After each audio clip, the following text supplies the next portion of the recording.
have the same privilege as other citizens around the globe.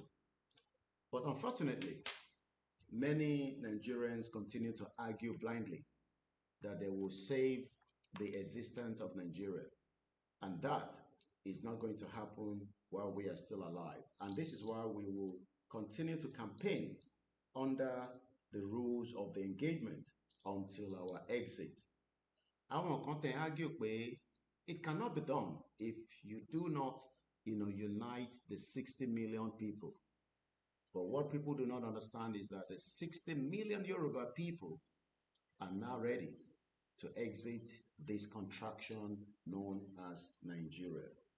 And the fact is there, the evidence are there, that our unity is now no longer workable in Nigeria. And we need to do everything possibly best as we kickstart the month of June on this platform. This will be our first broadcast. We appreciate those of you that have been following this channel for many years, those of you that are tired, those of you that have left, those of you that have one reason to complain or the other. But one thing is, we must not lose our mind. We must remain adamant. We must remain focused. Torí pé ibi tá ń lọ kò jìn mọ́. We are getting closer to our exit out of Nigeria, but the job is not yet done. The work is still quite enormous, and the work ahead to rebuild back our lives after it has been battered by the fake country that Britain created, not for me, not for you, for the purpose and their own interest. And that is the reason why we are doing exactly what we are doing today. So my name is Olayomi Koiki, popularly known as Koiki Media, bringing the world closer to your doorstep. The 1914 amalgamation would end, and it will end during our lifetime.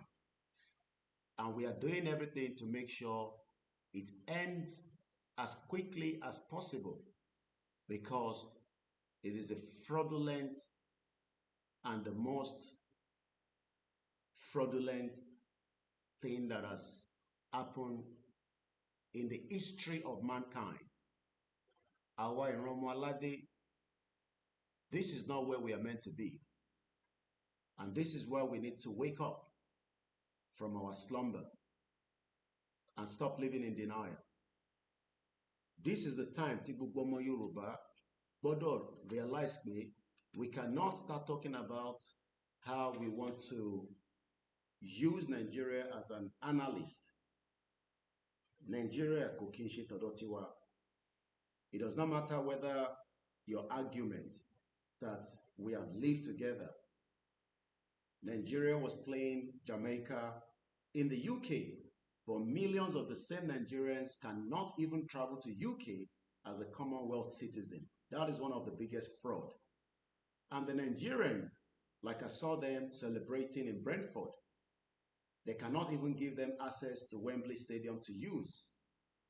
Kò ń ṣe pé a lè fill up Wembley Stadium, but the same Britain continue to give you the impression, oh, Jamaica and Nigeria, come and play, friendly match. And I saw Peter Obi there, all these criminal politicians. I pity many Nigerians that are still living in the UK, living in denial, selling off their ancestral home. People like us have now realized that our home is Yoruba land, Konshi, United Kingdom. So it does not matter whatever UK is giving us or has offered us for whatever reason. It is worth it because they have stolen so much from the Yoruba land. So even if you are in the United Kingdom right now, kò gbọdọ̀ gbàgbé ancestral home, and we need to challenge Britain for the crime that they've done on humanity of 60 million Yoruba people that have decided to call this fake country called Nigeria. But the same Yoruba people that left Yoruba land either yesterday, today, 10 years ago, are still campaigning for the same criminal politicians that continue to destroy millions of people's lives in the hope that they will gain something out of it. Or they'll probably continue to deceive them by saying, by the power of God, things will change. You will get the right leader. Why they are in the same country that destroy our true identity? Because anybody don't get Nigeria. Britain is one of the criminal countries in the world that we must hold responsible for changing the narratives of our lives from the 1914 fraudulent amalgamation that will now have to be destroyed out of Yoruba land so that we can go back to our true identity. We will fight to retain back our identity. If blood is going to spill, so shall it be. And as I welcome you back again this morning, this is not a platform that you sit and you're expecting words to be used in a way that will favor the criminal country called Nigerian government or Britain that destroy our identity. We will do the same thing that they've done by removing Nigeria from our names and return back to our true identity. And that means we will challenge anyone that comes across our path. And as I welcome you again this morning, we go with the Yoruba anthem.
Mo kí wa padà sórí ìkànnì wa tí a ń pè ní Koiki Media ní èní ọjọ́ kìíní nínú oṣù kẹfà ọdún 2025. That is the 1st of June 2025 and the first Sunday, and I wish us a blessed Sunday ahead. Yes, we are still doing exactly everything possibly best to avoid death to millions of people across Yoruba land. And that is the reason why we continue to tell those in the political terrain that don't think that the time has come to dialogue and you are taking it as you don't care because it's a coin. What you are saying is that millions of Yoruba people that are clamoring that we need now to exit Nigeria should fuck off. In terms of one year, but good thing is that we have a leader that is carefully and almost on a daily basis, Baba Akintoye, try láti sọ fún yín pé ẹ má sọ fáwọn ọmọ Yorùbá pé kó fuck off. Ẹ jẹ́ kọjọ jókòó pẹ̀lú yín. Kájọ decide bóyá a ṣe fẹ́ continue pẹ̀lú one Nigeria.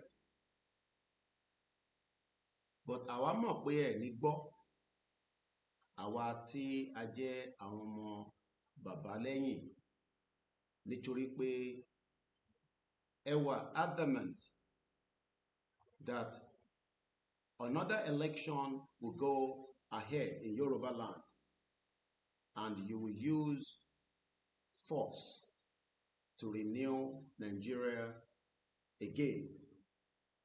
Lórí 60 million Yoruba people, better wọ́n accept pé wọ́n fẹ́ dìbò àbí wọ́n fẹ́ dìbò ní 2027.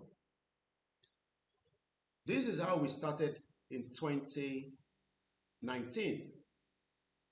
Ta sọ fún gbogbo àwọn tí ó jẹ́ ọmọ Yorùbá nígbà náà pé in the interest of every one of us, ẹ má jẹ́ kí a tún máa sọ̀rọ̀ election, nítorí pé òṣèlú kọ́ ni ó kàn mọ́ nísìn in the lives of millions of Yoruba people. Ọ̀rọ̀ òṣèlú kọ́ ni priority wa mọ́. Ẹni tó jẹ́ priority fún wa òun ni pé ká jókòó ìjókòó àlàáfíà on the round table and ask questions bóyá a sì fẹ́ continue láti wà nínú Nigeria or not. And I think ìyẹn ò tí pọ̀ jù. Mo kí ẹ̀yin èèyàn wa láàárọ̀ yìí. Mo rò pó pọ̀ jù pé ta bá jókòó àwa àti àwọn tó ń darí òṣèlú láàrin wa, láti àwọn gómìnà àti speaker àti House of Assembly members and the senators. Kò pọ̀ jù tí gbogbo wa bá jọ wà lórí round table ká wá béèrè lọ́wọ́ ara wa bóyá a sì fẹ́ remain as one country nínú Nigeria, or bóyá a fẹ́ wà nínú Nigeria, a fẹ́ move to have our own sovereign state. Kí ni wọ́n ń pè ní sovereign state? Òun ni pé kí ilẹ̀ Oòduà láti ìpínlẹ̀ Kwara títí dé ìpínlẹ̀ Kogi títí dé ìpínlẹ̀ Ondo, ta fi sọ̀kalẹ̀ sí ìpínlẹ̀ Èkìtì state, tí a fi wá sí ìpínlẹ̀ Ọ̀ṣun títí dé ìpínlẹ̀ Ọ̀yọ́, ta wá ń darí bọ̀ wá sí ìsàlẹ̀ títí dé ìpínlẹ̀ Ògùn state, ta fi dé ìpínlẹ̀ Lagos. Pé kí gbogbo wa ká jọ wò ó, ṣùnùkù ọ̀rọ̀ ni, ẹ má tánù, ẹ má tì sẹ́yìn, ẹ má ní kò ṣe tí a máa lè máa sọ nísìn nítorí ambition òṣèlú tẹ́yìn fi ṣe. Ẹ kúkú tí ń ṣe òṣèlú yìí láti 1999 nígbà tí ìjọba military tí wọ́n gbé ìjọba sílẹ̀ lẹ́yìn tí Abacha tí ó rò pé òun lòun ni ẹ̀mí ẹ̀, torí lọ́kàn yín nísìnyí olóṣèlú ṣe lẹ̀ ń rò pé ilẹ̀ ni ẹ̀mí ara yín, pé kí lẹ máa ṣe, báwo tẹ̀ níta máa ṣe, Ọlọ́run tó lẹ̀mí yín á já ẹ̀mí yín yẹn kù. Ó dẹ̀ ń já lẹ́yọ kọ̀ọ̀kan, whether ikú tó pa yín tó yẹ kó ti pa yín ti pẹ́ àbí tó sì ń bọ̀ wá pa gbogbo yín, torí pé ikú tó ń pa ilẹ̀ Yorùbá ọwọ́ yín ló wà nísìn. Nígbà tá à ní kájọ jókòó, ọ̀rọ̀ ṣùnùkùn ni. Níbo la Jímọ̀bí wà lénìí? Níbo ni Akérédolú wà? Ó jẹ́ kí yẹn máa sọ fún yín pé bàbá wo lọ́wọ́ dà lénìí? Kò sẹ́ni kankan tó lẹ̀mí ẹ̀. Nígbà tásìkò bá tó, ẹni tó lẹ̀mí máa mẹ́mí ẹ̀ lọ. A dẹ̀ ń sọ fún yín pé ilẹ̀ baba ńlá wa tó ti ń bẹ for thousands of years, tí ẹ̀rí dẹ̀ sọ fún wa pé ó dẹ̀ ti ń bẹ bẹ́ẹ̀, kí ló dé tí ẹ wá ń tánù tẹ́ ń sọ fún wa pé àfi dandan a gbọ́dọ̀ lo Nàìjíríà láti fi develop ilẹ̀ Yorùbá? but Nigeria ò develop ilẹ̀ Yorùbá for 26 years. Ṣe ni gbogbo yín ẹ ń rí ara yín torí ààrẹ ni tó sọ fún wa nígbà yẹn pé òṣèlú kọ́ ló máa ṣe ìtànfẹ́, nítorí pé Nàìjíríà ò ní ilẹ̀, kò dẹ̀ ní culture, kò ní identity. Èyí tí Nàìjíríà wá lò ní pé wọ́n lò ó láti fi ṣe jìbìtì àti jàgùdà on the millions of Yoruba people. Ó wá lọ bẹ́ẹ̀ láti 1999. Àwọn kan tẹ̀ ní nígbà tí òṣèlú 1999 yẹn dé, Bọ́lá Tinubu challenge Ọbásanjọ́, ìyẹn ló ṣe nífẹ̀ẹ́ lẹ́kọ̀ọ́.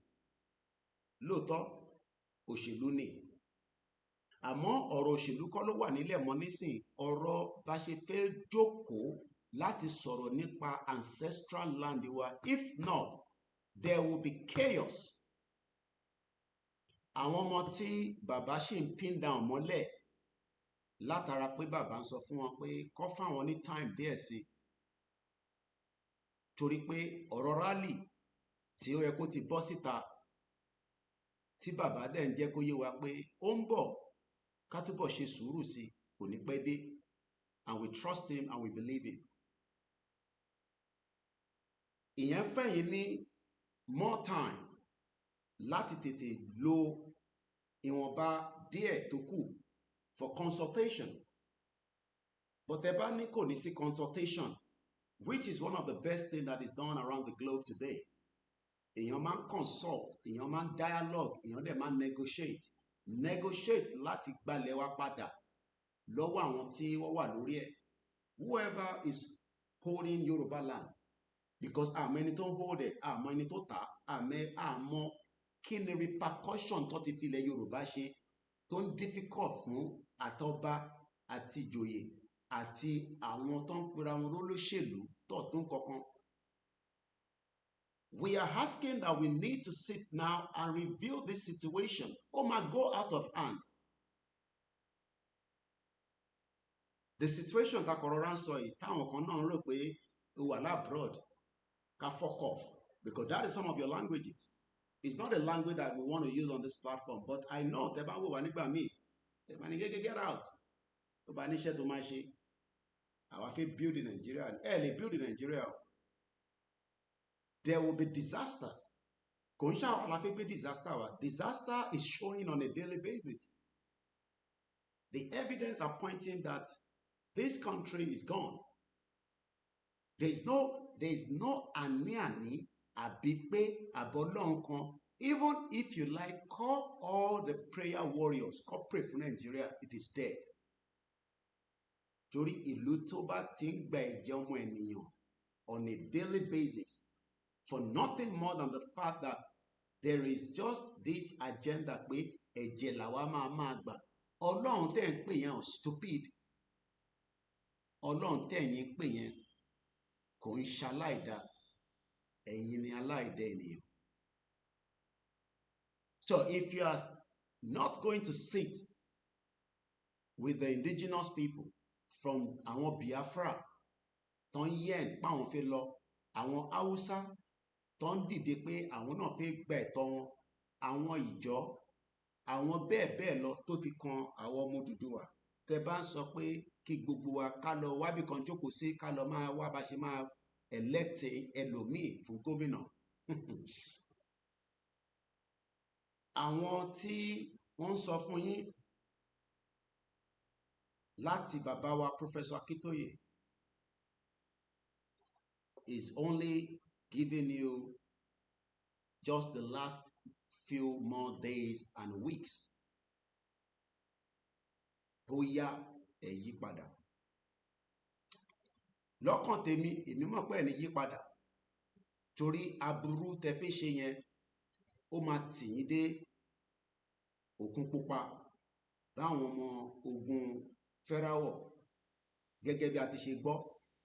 Èmi ò sí níbẹ̀, mo ò rí rí, àmọ́ èyí tí mò ń rí lọ́wọ́lọ́wọ́ nísìn òun ni pé mo lè confirm pé ilẹ̀ Yorùbá tèmi rí o,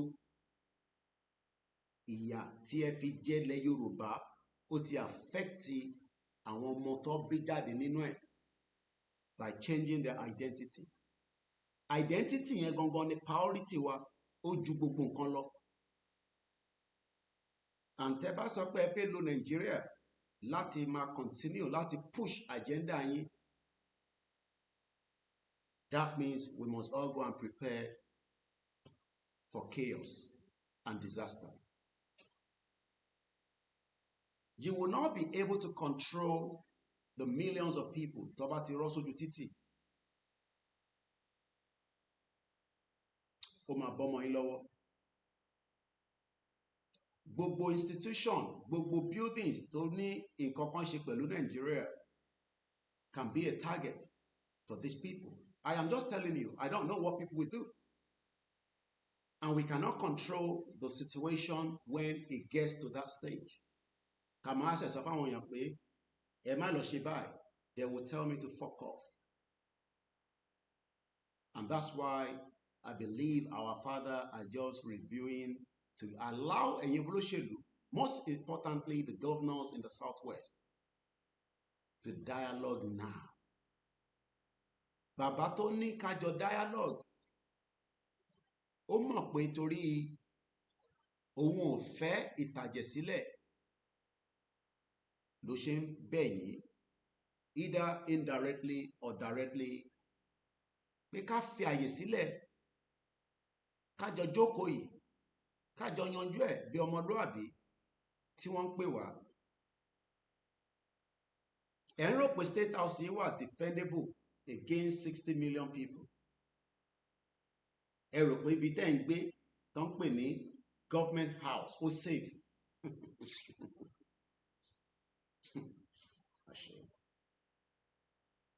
And doubt it until 60 million Yoruba people can do in each of their states. Ẹ rò pé àwọn military máa lè protect yín.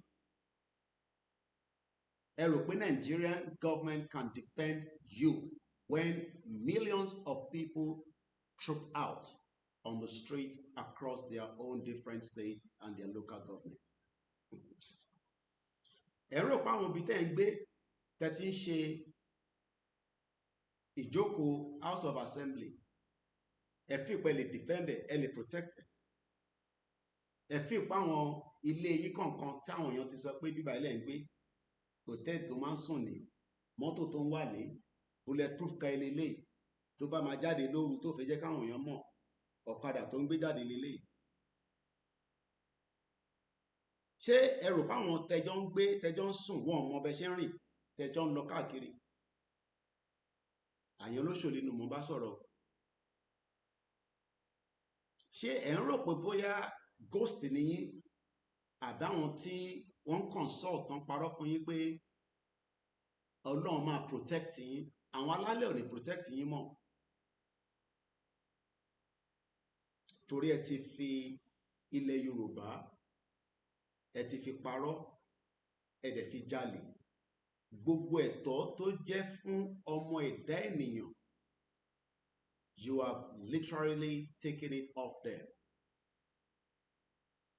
And one of it is the identity. Ti Britain parọ́.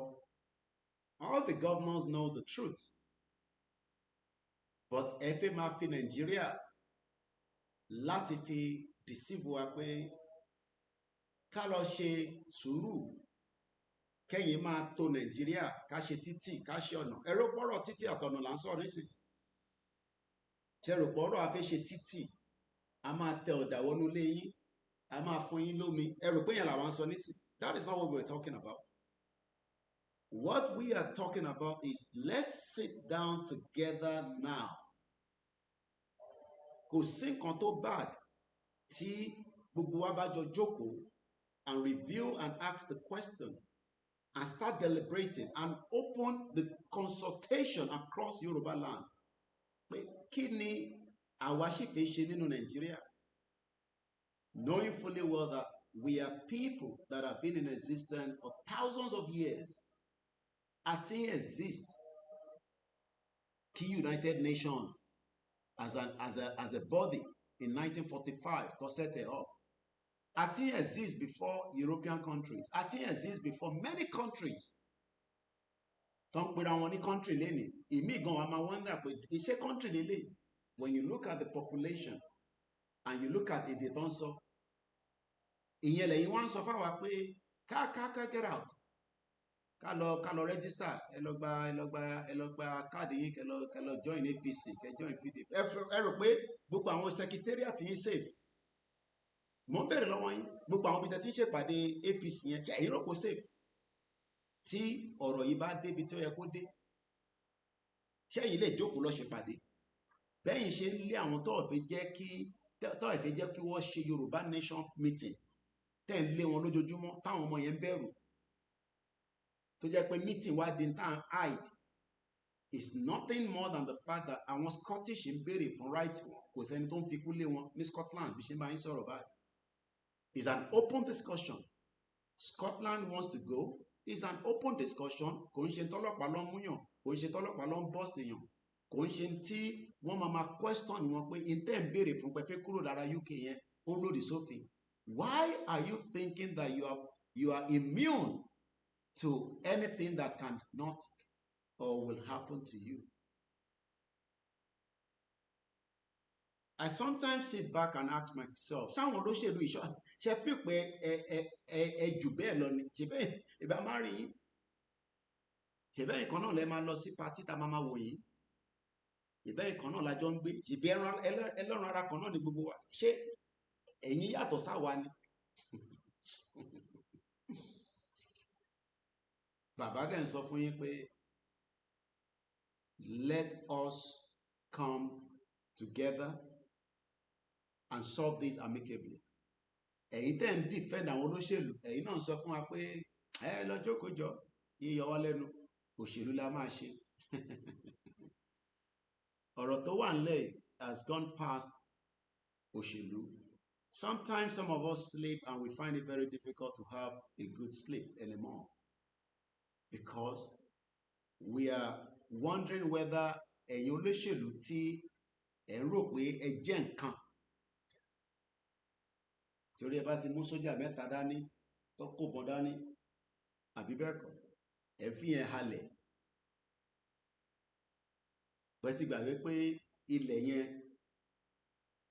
àwọn tó pinlẹ̀ for thousands of years tó fi di pé iná wa ń jàǹfààní ẹ̀ lénìí, they are now saying that enough is enough. Let us return back to our true identity. But èmi mọ̀ pé ẹ̀ ní gbọ́, torí àwọn Yorùbá ní ajá tó bá máa sọnù, gẹ́gẹ́ bí ẹ̀yin tẹ́ máa ń pọ̀wé níbí báyìí, kò ní gbọ́ fèrè ọlọ́dẹ, òun lọ̀rọ̀ yín. Ẹ̀yin tẹ́ bá ní ọ̀rẹ́, tẹ́ bá mọ gbogbo àwọn olóṣèlú past and present, ẹ lọ sọ fún wọn again pé àwọn campaigner of Yorùbá Nation media, especially Koiki Media, ó ń sọ fún wọn pé kọ́ tètè pera wọn jọ ká jókòó before it is too late. Ẹ lọ sọ fún wọn dáadáa bẹ́ẹ̀, that we should sit and talk about our exit. Tó o dẹ̀ ń ṣe ta máa náà fi drag for another 300 or 200 months from now. It is something that matters and is urgent. The urgency of it has to be done now. I pray that when you are passing the message to them, some of them can sit back and say, okay, I think ó ti tó lóòótọ́ ká jókòó kí gbogbo wa ká jọ béèrè lọ́wọ́ ara wa, do we still want to be one? Because according to the senior advocate of Nigeria, Agbakoba, we don't have to be one. We don't have to be one. And try láti force wa ká remain one, and that means we must all go and prepare for disaster. Èmi ò lálàá mo ríran, but I can see chaos and disaster coming soon, and it will lead to a new country. àwọn ìlú tí ẹ̀ ń fọkàn tán pé bóyá because of the relationship between Nigeria and them will rescue you, whether it's America. America kọ́ ló ní ilẹ̀ wa, no matter how superpower they are, àwọn kọ́ ló ní ilẹ̀ yẹn. The land doesn't belong to them. There's an historical part of that land that links it back to àwọn ọmọ Odùduwà, àwọn ọmọ ìran ọmọ aládé, àwọn ọmọ Yorùbá. Kò sọ pé ilẹ̀ yìí o nígbà kan rí ilẹ̀ Nàìjíríà ni àwọn ọmọ Yorùbá wá jágbà, Nàìjíríà ṣe wá gbà lọ́wọ́ ìpadà. It's the other way around. And that goes vice versa for the rest of the people that are indigenous. Excuse me.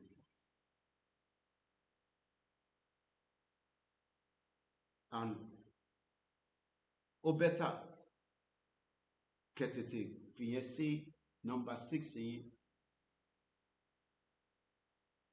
Èmi mọ̀ pé ẹni gbọ́ràn. I think you are playing with fire.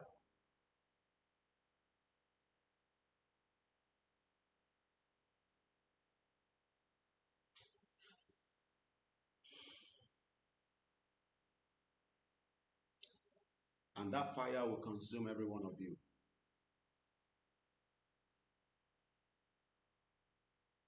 And whoever crossed the line as well, the fire of the Alale will consume you all. Pata pata. When we get to the land of having our own sovereign state, if everybody agrees, we can have it today, we can have it tomorrow, we could have had it yesterday. All we just need to do is work out the modalities of, okay, Dangote, oní business lọ́dọ̀ wa, okay, bíbá ló ń pè nílẹ̀ Yorùbá nísìn, ṣé ó sì tẹ́ lọ́rùn? Òfin bíbá nísìn kò ń ṣe ti Nàìjíríà, kò ní tẹ́ mi lọ́rùn. Ó dà, ṣé wàá ta àwọn asset ẹ kò gbowó lórí ẹ̀ kó máa lọ? Ẹ̀yin ọmọ Yíbò tẹ́ wà lọ́dọ̀ wa, àwọ̀ nígbà bíbá ló ń pè nílẹ̀ Yorùbá, ancestral home wa ni. Tẹ́ ẹ bá gbà ẹ padà lọ sí Nnewi. Haúsá ṣó máa wá sọ́dọ̀ wa. Ètò báyìí ló wà fún wa, a fẹ́ mọ irú èèyàn tó jẹ́ foreigner tó fẹ́ wá gbé pẹ̀lú wa. A fẹ́ set up a new constitution, a new diplomatic tie pẹ̀lú yín, and that's all, and the country start running. Yes, bó ṣe easy náà nìyẹn, but in tó ń jẹ́ kó difficult kò jù pé àwọn olóṣèlú rò pé àwọn tó ń kankan. ẹrùpọ̀rọ̀ wọn máa ń ṣòlélẹ̀ lọ́kàn yín. Ṣé ẹ lè dá gbogbo wa mú ṣá? Ṣé tí wàhálà yìí bá bẹ̀rẹ̀ nísìn, ṣé ẹ lè dá wa mú? With all the whatever you think that you have. Tí wàhálà tí ó bá bẹ̀rẹ̀, ṣé ẹ lè dá ọmọ Yorùbá, ẹ lè dá gbogbo wa mú ṣá? Ṣé ẹ rò pé ọ̀rọ̀ èèyàn kan lélẹ̀ ni? Ṣé ẹ lè pin gbogbo wa down? Táwọn èèyàn bá rọ́ síta nísìn. That we are saying that we should sit and work it out amicably. Ṣé ẹ rò pé tí wàhálà bá bẹ̀rẹ̀ nísìn, ẹ máa lọ sí gbogbo àwọn party tẹ máa lọ every Saturday yẹn? Ṣé you are hoping that táwọn ọmọ Yorùbá bá jáde nísìn, èèyàn á lè máa lọ party ẹwà ẹni kíté lọ́ba yín rán fìlà kó rán agbádá, ẹ fi lọ ṣèyàwó, ẹ travel lọ state by state? Ṣé ẹ fi pé bó ṣe máa nǹkan tó máa ṣẹlẹ̀ nìyẹn? Gọ́vnà mi gan lè má ráyè láti gbéra nínú state ẹ̀, even with helicopter. Ṣé táwọn èèyàn bá bòun bá di gbogbo state house tó shut down system tó helicopter yóò lè gbéra, mọ́tò yóò lè jáde, táwọn èèyàn lè kúrò níbi tó ti fẹ́ move, ṣe ẹ máa bẹ̀rẹ̀ sí yìnbọn pa àwọn èèyàn sílẹ̀ ni? Ṣé nǹkan tẹ́yìn rò lọ́kàn nìyẹn? Ẹ̀kọ́ ó yá ẹ̀yìnbọn fún gbogbo ẹ pa wọ́n dànù, wọ́n ń disturb peace in Nigeria. Èmi ò witness June 12 yẹn nígbà tí wọ́n ní war and non-election Abiola àbítígbà tí Abiola kú. Because most of us were still kind of a young, àwọn kan witness ẹ̀, àwọn kan ní kò ń ṣe tó data witness. because in ten jà fún nígbà yẹn ó yàtọ̀ sí táwa ń jà fún nísìn. Mandate Abiola ni ẹ fi jà fún àti pé reason tó ṣe pa ọ̀rọ̀ yìí ò ń sọ̀rọ̀ mandate èèyàn kan. Ilẹ̀ Yorùbá is what we are asking and we are fighting for, and blood will spill, there's no doubt about it. Ẹni tó bá ní kò ní sí ẹ̀jẹ̀ tó ò ní spill, ẹ̀jẹ̀ máa ta sílẹ̀ gan. Èmi wà on a very realistic níbí báyìí. Tẹ́ bá wà ní platform kan sọ fún yín pé Yorùbá nation yẹn kò ní sí ẹ̀jẹ̀ máa ta sílẹ̀. But ẹ̀jẹ̀ tó máa pọ̀ tó máa ta sílẹ̀ òun ni ẹ̀jẹ̀ aláìgbọ́ràn àwọn olóṣèlú àtàwọn tó bá ní àwọn jẹ́ ọmọ àlè tó ń tẹ̀lé wọn lẹ́yìn. Àwọn alálẹ̀ máa spill blood yín káàkiri gbogbo ilẹ̀ Yorùbá. Táwa bá dẹ̀ ti wá débi tá à ń lọ, àwa mú brush àfi fọ gbogbo ẹ̀ wọnú ocean kó máa gbé lọ. Àwa bẹ̀rẹ̀ ìgbésí ayé tó dáa. Let me tell everybody that wants to know, blood will spill if care is not taken to resolve this problem. Ẹ̀jẹ̀ máa spill, but the enemy blood will be the one that will spill.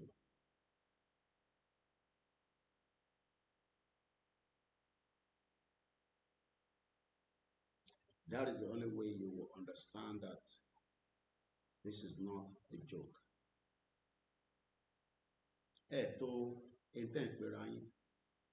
When people invade every part of Yoruba land, àtàwọn building tẹ́ rò pé wà secured, bí ìtẹ́ kó sójà sí, ìtẹ́ reinforce, tẹ́rò bá ya wọnú gbogbo ẹ̀. It has been done in the past before across the world. One mama play video ẹ̀yin náà ká máa wò pé so this is how you live your lifestyle. Nígbà tí millions of us are starving, ẹ̀yin waste oúnjẹ nínú ilé yín. Àwọn èèyàn máa rí, àwọn èèyàn máa fi fóònù wọn record ẹ̀ lẹ́yọ kọ̀ọ̀kan ní gbogbo àwọn ibi tẹ́ tọ́jú oúnjẹ pamọ́ sí tẹ̀yìn àtàwọn ọmọ yín tẹ̀yìn jẹ́ tọ̀ìtọ̀ì. Gbogbo mọ́tò tẹ́ parks underground yín. People will expose it. Video yẹn máa circulate. Ẹ lọ kọ ìjọ ìní sílẹ̀ ní the 1st of June 2025. We have seen it before happening in the world when politicians refuse to allow the citizens to know why they are suffering. We saw it in Bangladesh. Kódà títí kan pátá president wọ́n show ẹ̀ fún wa báyìí pé pátá tó máa ń wọ̀ nílé ẹ̀rí bó ṣe ń fowó lù ó lọ fi ra pátá. Wọ́n wọnú presidential villa, wọ́n looted down pé ilé bàbá ẹ̀, or maybe the father, ìyẹn the former, ó ti di former nísìn, ó wà ní on exile nísìn, the president of Bangladesh. Nígbà táwọn student sọ fún pé gbọ́ràn, ó ní òun ò gbọ́ràn. Wọ́n ní okay, wàá pa kan nú wa, wàá pa méjì nú wa, probably wàá pa mẹ́ta, wàá pa 200, but ìwọ gan fúnra rẹ̀ ò ní gbé nílùú ìmọ̀. And that was exactly what happened in Bangladesh when the people revolt and fought back.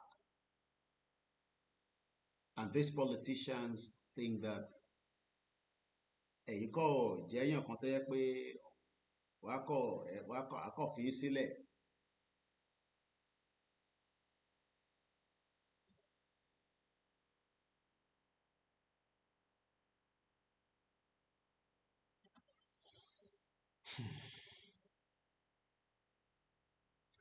Happy Sunday and welcome to Koiki Media.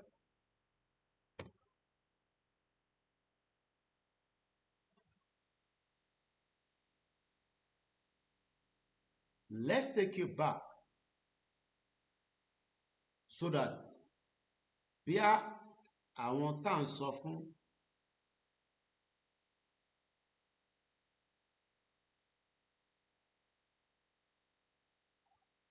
think that this is not going to happen in Yoruba land as well. You will all be chased out of your comfort zone.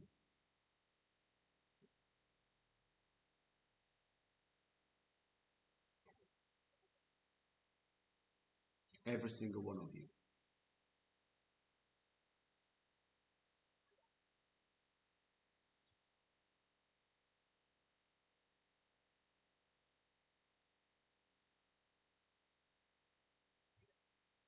A very good morning and welcome.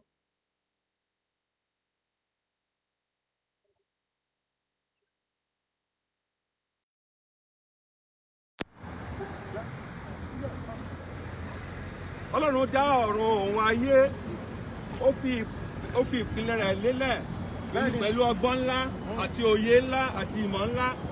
Ó dá olúkálùkù ní èdè tiẹ̀, ó sì fún wọn ní ilẹ̀ tiẹ̀.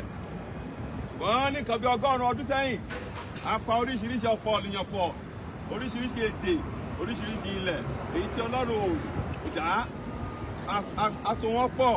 Ṣùgbọ́n ọjọ́ pé lónìí, nítorí ìnira tó wà nínú àìṣe gẹ́gẹ́ bí tí Ọlọ́run ṣe fẹ́, àìtẹ̀sí ọ̀nà tí Ọlọ́run fẹ́. Lónìí àwọn Yorùbá tá a papọ̀ pẹ̀lú àwọn èdè mìíràn, àjèjì èdè ènìyàn, a jáde kúrò nínú wọn lónìí nítorí lórí ilẹ̀ tá a wà yìí, ibẹ̀ lẹ́yìn àṣẹ yẹn ti wá, níwájú ilé tá a wà yìí, ibẹ̀ làṣẹ yẹn ti wá wípé ká sọ Yorùbá pọ̀ pẹ̀lú àwọn àjèjì èdè ènìyàn. Ṣùgbọ́n lónìí lórí ilẹ̀ yìí gan la wá sí lónìí láti tú u ká, láti fọ́ ọ̀dànù, láti bàájẹ́, láti kó Yorùbá kó padà sórílẹ̀-èdè wa, kí olúkálùkù kó padà sórílẹ̀-èdè tiẹ̀. So a jáde nínú àgọ́ yẹn, a jáde nínú ìpapọ̀ yẹn, a jáde nínú plan àwọn ènìyàn lénìí torí pé àṣẹ Ọlọ́run ni. Bó ta bá dè láyé, a dè é lọ́run. Ìta bá sì fọ́ láyé, a fọ́ lọ́run. Ìta bá fọ́ láyé, a fọ́ lọ́run. A fọ́ lọ́run. Láti òní lọ, Yorùbá jáde kúrò léjèèjì lájèjì èdè ènìyàn. Láti òní lọ, a jáde kúrò nínú àhámọ́. Láti òní lọ, a jáde kúrò nínú ìṣẹ́. Láti òní lọ, a jáde kúrò ní páńpẹ́ Sátánì òkùnkùn tó so wá pọ̀. Ajá tuntun, agbá òmìnira, agbá orílẹ̀-èdè tiwa, Odùduwà nation, Yorùbá nation, àbí lónìí, ajáde lónìí, àti fọ́ láyé, àti fọ́ Ọlọ́run, àti fọ́ láyé, àti fọ́ Ọlọ́run. Gbogbo agbára tó bá so pọ̀, ó fọ́ dànù láyé, ó fọ́ dànù lọ́run. Tàṣẹ lóòjò ń rọ̀, tàṣẹ ní ìrísẹ̀, iná inú àpáta kì í kú, àṣẹ Ọlọ́run ní àfọ́ láyé, àti fọ́ Ọlọ́run, àfọ́ láyé, àfọ́ Ọlọ́run. Welcome back and happy new month. Mo kí gbogbo èèyàn wa tí ẹ̀ ń gbọ́ wa àtẹ̀yìn tí ẹ máa tún gbọ́ nígbà tí ẹ bá láǹfààní àti wò. Orí ìkànnì wa náà ni a ṣe wà tá à ń pè ní Koiki Media, ìkànnì tí a fi ń polongo, tí a fi ń bára wa yanjú ọ̀rọ̀ tó wà nílẹ̀, torí ọ̀rọ̀ tó ń bẹ nílẹ̀ tí kò fẹ́ níyanjú, tí kò bá ti níyanjú pẹ̀lú àlàáfíà, kólúkálukú lọ rántí pé a máa níyanjú ẹ̀ pẹ̀lú ọwọ́ líle. Tọ́ba ti náwọn fẹ́ kí a yanjú ẹ̀ pẹ̀lú àlàáfíà, ọwọ́ àlàáfíà, ó ti di pé ọwọ́ tó le la máa fi mú ní gbogbo ìpínlẹ̀ kọ̀ọ̀kan tó ń bẹ ní ilẹ̀ Yorùbá.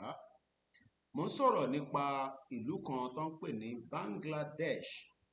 Fáǹfààní àwọn tí wọ́n mọ̀ rí àbí bóyá wọ́n ò gbọ́ rí àbí bóyá ẹ ti gbọ́, ẹni tó bá ti gbọ́ tẹ́lẹ̀ á jẹ́ bí reminder fún yín kẹ́ lọ sọ fún àwọn tí wọ́n ń darí ilẹ̀ Yorùbá pé ìlú kan ti wà rí o. Bẹ́ẹ̀ ni ọ̀pọ̀lọpọ̀ ìlú ti ṣẹlẹ̀ tó jí pé àwọn ọmọ ìlú dìde, wọ́n dìde pẹ̀lú pé kí ni wọ́n fẹ́ ẹ̀tọ́ wọn. Ẹ̀tọ́ wo ni? Ẹ̀tọ́ pé ibi táwọn ń bẹ nísìnyí, ibẹ̀ yẹn ò tẹ́ àwọn lọ́rùn tó, àwọn fẹ́ dá dúró, àwọn fẹ́ gba ilẹ̀ bàbá àwọn padà for whatever reason tí wọ́n ń jà fún. Eléyìí táwa náà ń jà fún lọ́wọ́lọ́wọ́ yìí, kò ń ṣe pé à ń béèrè kankan ju pé ẹ̀tọ́ tí à ń béèrè fún yìí ó ti di dandan pé kẹ́ fún wa. Bẹ́ẹ̀ bá dẹ̀ ti ní ẹ̀fẹ́ fún wa, wẹ́ a jẹ́ pé a jọ máa wọnú ṣòkòtò kan náà ni. Tá bá dẹ̀ ti jọ wọnú ṣòkòtò kan náà, a jẹ́ pé ẹni tí ilé alálẹ̀ bá tẹ̀lé lẹ́yìn, bó bá jà wá ló máa tẹ̀lé, bó jẹ́ yín ni, àsìkò náà ń súnmọ́ bọ̀. Bọ̀tí tèmi mọ̀ dájú ni pé àwọn alálẹ̀ ò ní tẹ̀lé aláìda àwọn ènìyàn tí wọ́n mọ̀ títọ́. tí wọ́n dẹ̀ dákẹ́ látara pé in táwọn ń jẹ lọ́wọ́lọ́wọ́ nínú ẹ̀ kò fi jẹ́ kí wọ́n sọ òtítọ́ jáde lẹ́nu. And that is something many people need to understand. As we continue to educate and prepare millions of us, let's go back the Punch newspaper tóṣù tó kọjá, inú oṣù tuntun la wà. Mo kí gbogbo ẹ̀yin tí ẹ̀ ń gbọ́ mi. Mo fi ti kíkí Ọlọ́run ní gbogbo ohun tó lúkálukú wa bá ń sìn, mo fi kí wa kíkí àlàáfíà. Negotiate, Yoruba nation exit now. Wọ́n sọ pé ní 2027, wọ́n sọ pé ní 2026. Baba Akintoye say, and I quote, negotiate now. The letter, fẹ́yìntẹ́wà lórí Facebook can see it while others would not. The headline on the Punch, ẹ̀yin tẹ́ ń gbọ́ wá lórí Facebook will see it while others will just have to listen.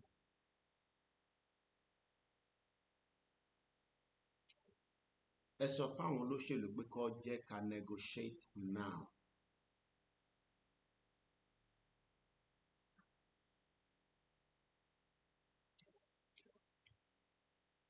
If they refuse to negotiate now, then they must also prepare for the crisis and the instability of peace in Yoruba land until a country would emerge. There's no two ways around it. It's either we negotiate and there will be no reason for crisis, anarchy, and we can all forge ahead. But there might be a lot of instability that many people think might not happen.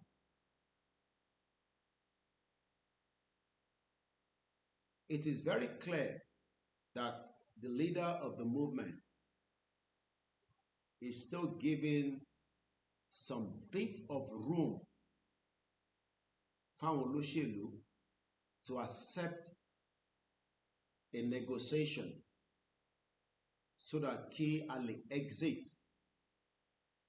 látara Nigeria as quickly as possible without any further delay. But the rulers of Nigeria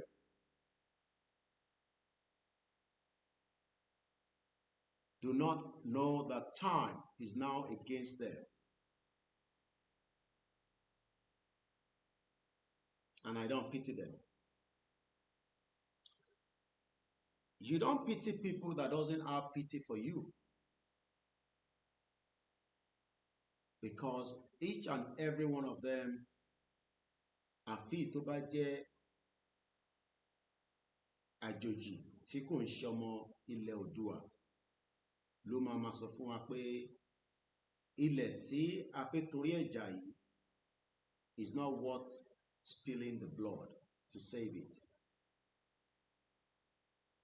Ẹ̀jẹ̀ máa ta sílẹ̀ gan. I know some of you will say lórúkọ Jésù kò ní sẹ́jẹ̀ tó máa ta sílẹ̀. You are telling lies to yourself. If peace is not allowed to negotiate now.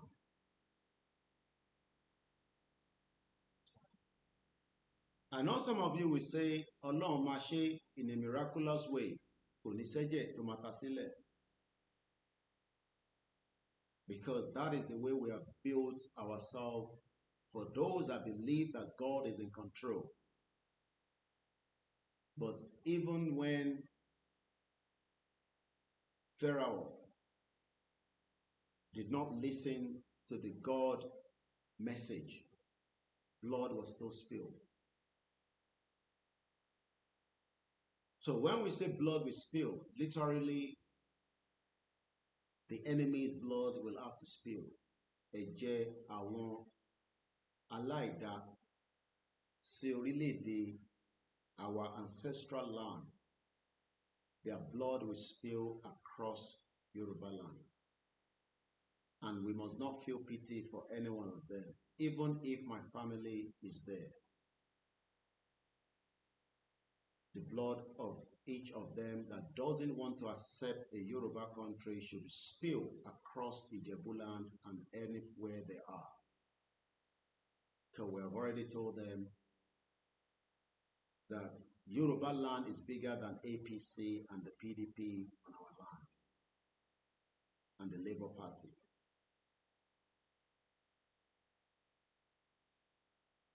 Our land is much more valuable to defend with our blood against those that do not want to understand the reality. And that takes me back again to Bangladesh, where I've just been able to pull up the story I was looking for.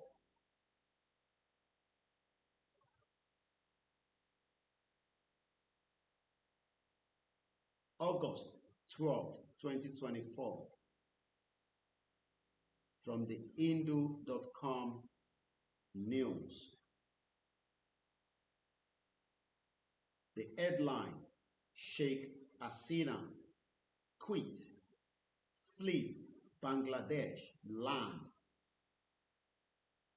in India as protest surge.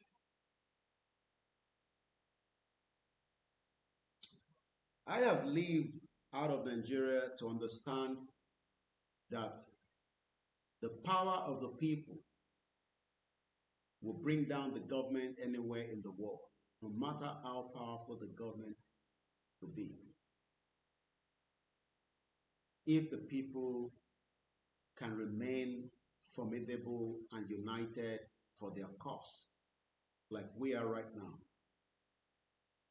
even with all the infiltrators, actually defeat the enemies, as long as the enemies do not know your plan ahead. So táwọn yẹn bá wá ń béèrè pé ẹ jẹ́ kí rally jáde, kí ló ń delay and all that is because one more as many other plans that the enemies do not also know. And that is why we are extremely careful not to reveal too much ahead. But for me as a journalist, I try as much as possible to give those in power that on this platform, as an international journalist, that I've witnessed many things that have collapsed governments and also people that have fought for their right to whatever freedom they are fighting for. It's just a kind of a warning to them that you are not prone to the same thing. You might say that this is in Bangladesh, Kinikon, Nigeria, Kwelele. But the word that we have now understood is that into ti ṣẹlẹ̀ síbì kan rí is likely pé tíbì kan tí ó ń bọ̀ náà tó ò bá careful láti ṣe tí ó yẹ kó tó yẹ fáwọn in táwọn yẹn náà fi béèrè ẹ̀tọ́ wọn, then you should also expect this in Nigeria. The cases might be different in different ways, there's no doubt about it. And that is why Akintoye, the leader of the Yoruba self-determination movement, is asking that we negotiate Yoruba nation now out of Nigeria. But ṣáwọn tó fẹ́ lọ ṣe campaign 2027, do you think that they have the time to listen to Baba Akintoye? Ṣé Yorùbá máa dá bàbá yìí lóhùn? Do you think that these criminal politicians, those around the King Kong, across every part of Yoruba land, do you think they're going to listen to us? They're not likely to listen to you and me. And that means they must prepare for the similar calamity. I was listening to Donald Trump yesterday as Elon Musk completed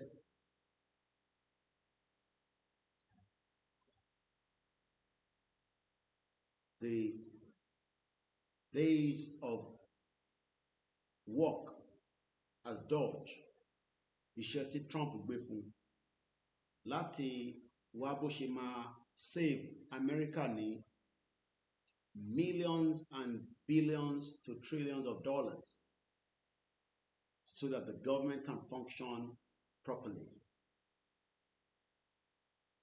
Even though Trump told us in that press interview inside the Oval Office that I carefully watched again yesterday,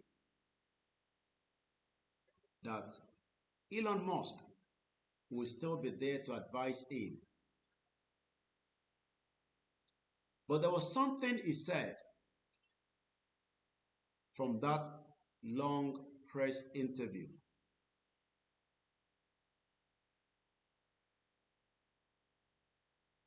And most Nigerian politicians today need to understand that the people that you think are not going to react, they will react because we would all inform them the reason why we need to react now, especially under this campaign, Ìkílẹ̀ Yorùbá kó padà to the true identity.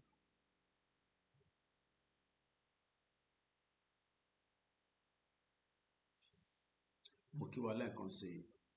It's coming up to 10 minutes to 6 a.m. local time from our studio in Africa.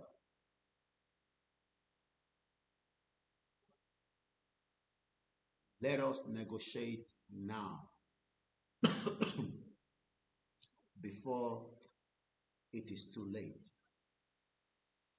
Ẹ̀yin tẹ́ ń sọ fúnra pé you are the governors, you are the politicians. It is in the interest of everyone that we negotiate. Even America is still negotiating with their enemies for many reasons that even those enemies might not be pleased with. But the part that Trump, from the interview, is the long interview, was that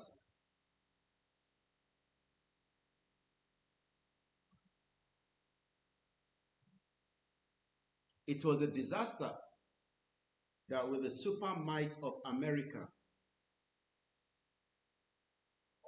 billions of dollars was left in Afghanistan. And for him, he doesn't understand why.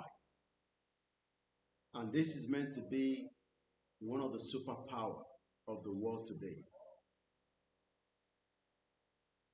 When Trump says, America left Afghanistan,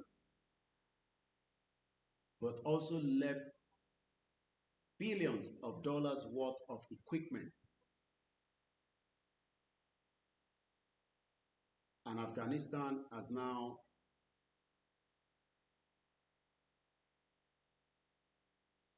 become the Afghanistans that wants to control the land. It took them a bit of time. I believe about 20 years ló fi dúró fún America, and eventually the previous administration of Joe Biden, for whatever reason that they saw, left Afghanistan, but also left billions of dollars worth of equipment that is now in control of the Afghan. The same thing will happen for stakeholders in Yoruba land, that you think that nothing can happen. If America can leave Afghanistan, you would have to leave Yoruba land if you do not want us to gain back our identity. There is no two ways around it. And that is why peace is still being put to you all. Kajo Joko, Kajowa, on a peace accord, which is the best way to resolve any issues. But in terms of our listening, that peace cannot happen now because ẹ̀sìn ṣe ìjọba lọ́wọ́ àbẹ̀sìn ṣòṣèlú lọ́wọ́. But the question is, ṣé lè ṣòṣèlú tìlú bá ti dàrú? Tìlú ò bá rọgbọ, ṣé anybody lè máa govern ìlú yẹn? Is that possible?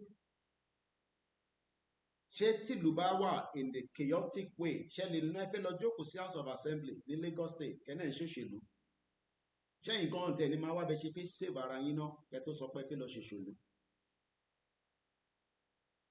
Ṣó possible pé tìlú bá wà ní chaos situation, ṣé lè máa ní ẹfẹ́ govern àwọn aráàlú?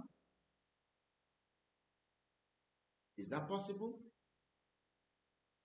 Let's just take a sneak view of what Trump was saying. It doesn't matter to you and me. In táwọn sọ kò kàn wá, but part tó ti sọ yẹn mo lè sọ pé ibi báyìí nínú platform that I'm just going to let you listen just a small sneak view. Like I always say, this is your international media. I sit down and I monitor things around the world as much as I can, from technology to different things, and sometimes ìtì bá fi pé mo lè wá lò fún platform lórí pé à ń jàjàgbara, I'll bring it here. The interview lasted for 1 hour, so kò lè rí pé mo níṣẹ́. Because to sit down and watch something that has nothing to do with Yoruba nation, because not everybody will go and watch it, because kíni kàn wọ́n anybody. Àwọn tó ń gbé l'Amẹ́ríkà gan kò sí tó kàn wọ́n pẹ̀lú tó ń sọ, because not everybody agrees with Trump. But I just want to learn and see how things operate. And that's what makes me different from others. So let's listen. Kò mátà tí ó fi sọ, gbogbo tó kàn fi sọ kàn dúpẹ́ lọ́wọ́ Elon, ọ̀rẹ́ ẹ̀,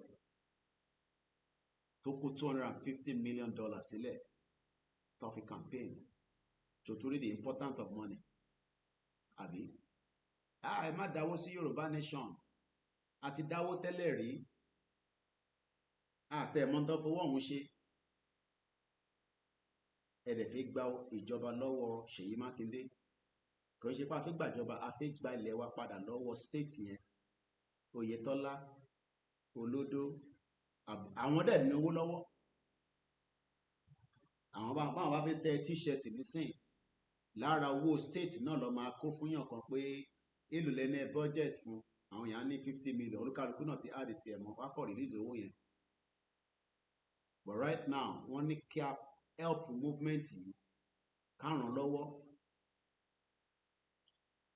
kí ó lè jẹ́ kí àṣeyọrí wá. Then tẹ́yìn government bá ti wà, then government ò ní máa wá bá yín náà tó bá yẹ pé a ti ń run government pé ẹ dáwó kí lọ.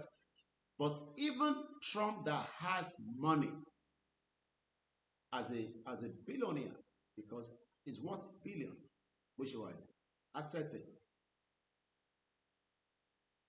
Elon Musk ṣì fún ní $250 million nígbà tó ń ṣe campaign. Lòun náà ṣe fún ní opportunity. Mo kàn ń ṣàlàyé fún ẹ kókò mọ bó ṣe ń ṣe láyé ló ń ṣe lọ́run.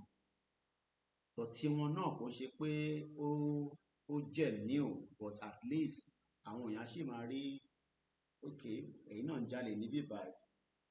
Because the reason why he gave him access to the White House and gave him that opportunity to run Doge, wọ́n pè kíní ẹ̀ ní Doge, DOGE. It's just like a small office, not create fún nínú White House, but only time frame yẹn ti wá tán. Kò wá nítorí pé òun kó $250 million fún Trump wá ní tẹ̀sí lọ́nà ó wá náà wọ̀n lọ. This is the difference between what we're saying. Tabani country tiwa, we have the right to question our government on what and how they are spending our money on. Can you ask any of your governor this morning and say, budget tẹ́tẹ́ náà ń create fún wa ní ọdọọdún tẹ́ máa ń gbé lọ sí House of Assembly? How does that have impact on my lives? Could mean anything, just for a few seconds and we move forward. I'm okay. A very good morning. I'm to lórí Facebook can see because I'm using the software to broadcast, but ẹ̀yin tó kù audio version lẹ́kọ̀ọ́ máa gbọ́.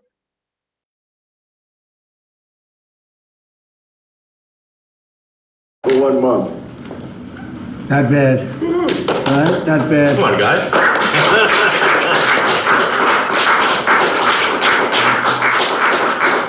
I see Howard and Scott are here, so it's great. You guys want to stand over here? You might as well. You're the ones that help produce those numbers, and it'll only get better. The tariffs are so important, and that's why we were so happy with the decision yesterday where the tariffs continue, because without the tariffs, our nation would be imperiled. We would really be imperiled. I think I can say that with great surety, Scott and Howard.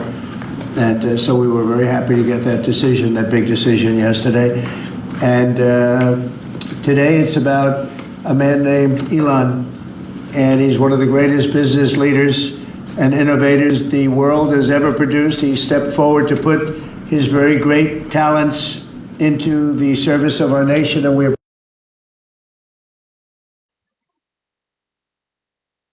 There are many great men and women in Yoruba land, but your greatness has been shielded as long as Taba remain in one Nigeria. They are fantastic men and women as indigenous people across every part of that continent. But Ogunwaleyo. So you can see Trump addressing the world, because the Trump ban sọ̀rọ̀, àgbáyé ló ń bá sọ̀rọ̀. The world is watching and listening. There is a great man called Elon, the tech guru, the owner of Twitter, space, and many things he's doing today. Tó fi dolówó, òun ló ní Tesla.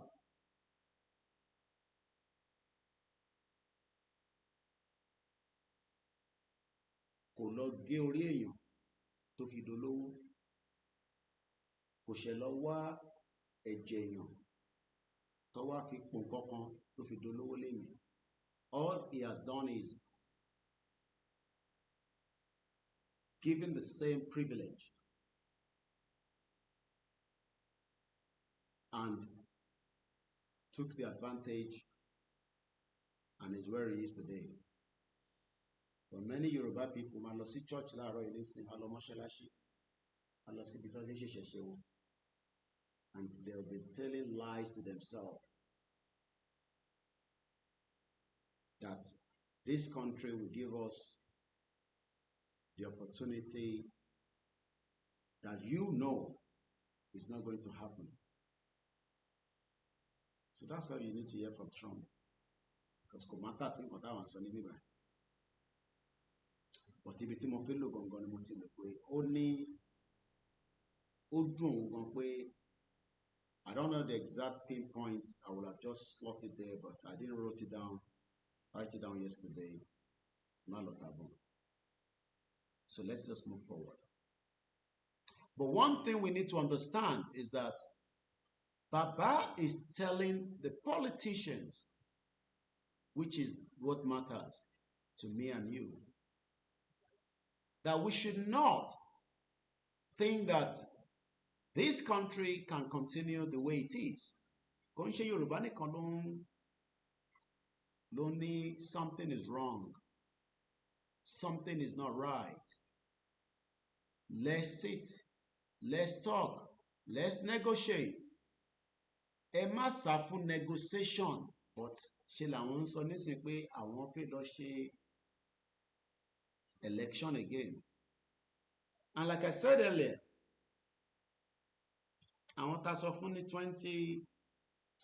2021, we had 2 years windows, campaign back to back, until ìgbà tí Tinubu lọ mú kùkùté wá, because Tinubu knows about all the operation of that criminal woman tó pè rẹ̀ ní onídọ̀tí. Tinubu has a backing. Gbogbo tó ń ṣe tó ń sọ jágbàjàgbà tó ń ti gba country, òun ti ṣe this, òun ti ṣe that, tó mesmerize táwọn kan wà nínú ìtàn pè ní illusion. Can you blame them? Because when people are living in illusion, lọ́mọ máa sọ fún yín pé àti wà nínú country wa, ẹ máa jó, ẹ máa yọ̀. And the same stupid people are talking about Nigeria. Ṣé èèyàn gbọ́dọ̀ wà nínú country kan kó tún máa sọ̀rọ̀ Nigeria? Ṣé bàbá Akintoye lè declare Yoruba land nísìnyí ká tó máa sọ̀rọ̀ Nigeria? Kí ni kàn wá pẹ̀lú Nigeria? So you can see that they cannot fathom the reality. And the reality is that there is no country called Yoruba land yet. But àwọn tí wà nínú illusion. Ó dàbí ẹni tó ń fi travel nínú desert. Wàá máa wò pé òun rómi níwájú ẹ̀ báyìí, mirage ni. Wàá máa wo iwájú ẹ̀ báyìí pé omi nìyẹn, tó bá súnmọ́, á tún máa súnmọ́ sẹ́yìn, á máa súnmọ́ sẹ́yìn, wàá wá realize pé kò sómi. Taste bud ẹ̀ ló kàn sọ fún ẹ pé òun rí omi but kò sómi bẹ́ẹ̀. But I don't want to talk about that because my IQ is just too much for such stupid kind of people. Wọ́n wò mí báyìí, wọ́n wà ní Yorùbá náà. Àwọn tó tẹ̀ wá ní diaspora yẹn máa ń wonder pé some of them, how they are able to fathom such nonsense. But I watched a video yesterday. Like I said, I do a lot of things that or sometimes pop up. Kò ń ṣàwa nìkan là ń béèrè fún ẹ̀tọ́ wa, like I always say. A couple of days ago, we were almost going to talk about a particular country táwọn náà ń jàjà pé káwọn náà dá dúró bíi tiwa báyìí tó ń pè ní Western Togoland.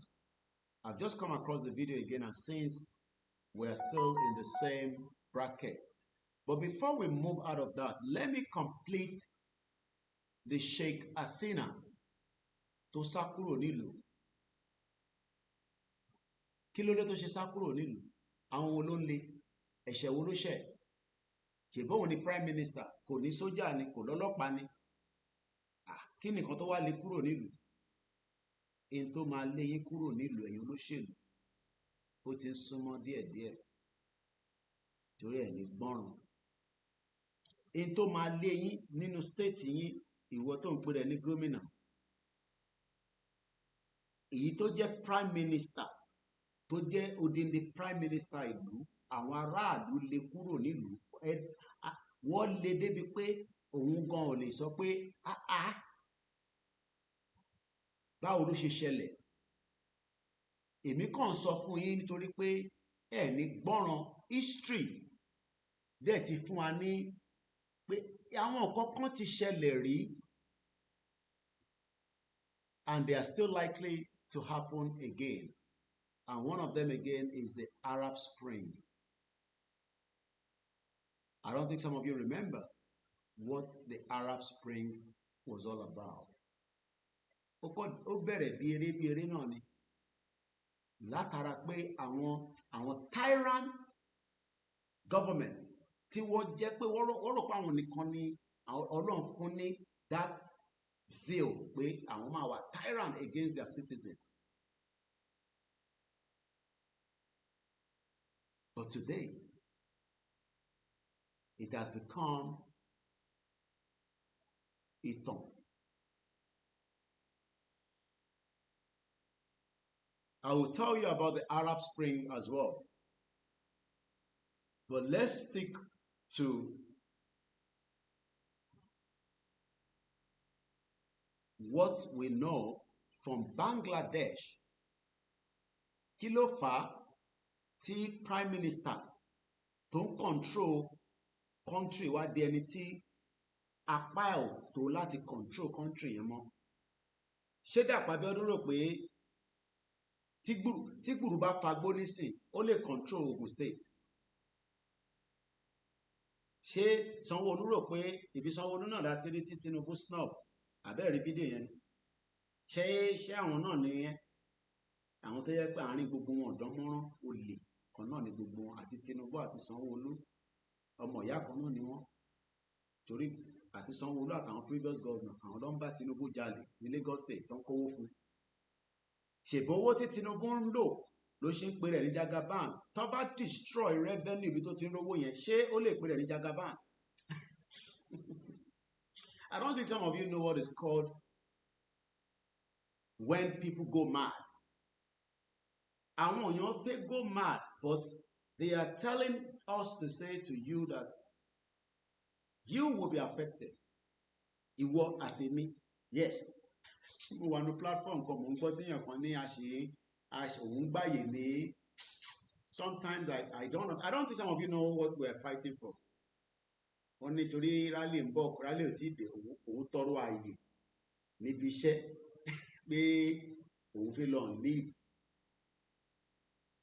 Mo á dúpẹ́ èèyàn kan wá fún lésì dáadáa. Sometimes I just listen to some of your platforms. Sometimes I don't respond because sometimes I just realize that kò ń ṣe gbogbo wa la really understand ìtàgbé dání. À ń jàjàǹgbara èèyàn kan sọ pé òun gba leave. So leave yẹn lòun fẹ́ fi wá ṣe rally.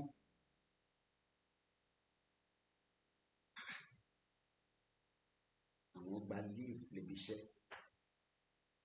So kí ni kémi wá ṣe? Oh, okay. Ọ̀rọ̀ yín ṣe ń yé mi nísìn. So èmi tèmi náà kúrò London.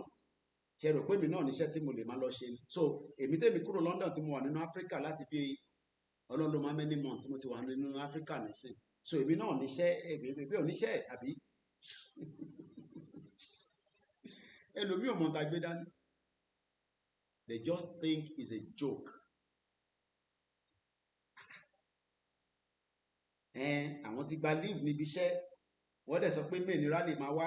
So rally ò wá mọ́ ní May nísìn. So kí ló máa wá ṣe nísìn tí leave mi ò ní wá dé? Ọmọ Yorùbá, we are funny people. Mo gbọ́ díò yẹn mo kàn bá tún ní kí n kàn tó respond because mo ti respond sí kan tẹ́lẹ̀ láàárọ̀ nínú bẹ̀. Pé these are people that doesn't understand what we are talking about. Ta ló sọ fún ẹ pé iléeṣẹ́ kan máa ṣí tí gbùrù bá ń fagbó lọ́wọ́? Building tí wọ́n fi lọ yẹn, ta ló sọ fún ẹ pé building yẹn máa guarantee tí gbùrù bá ń fagbó lọ́wọ́?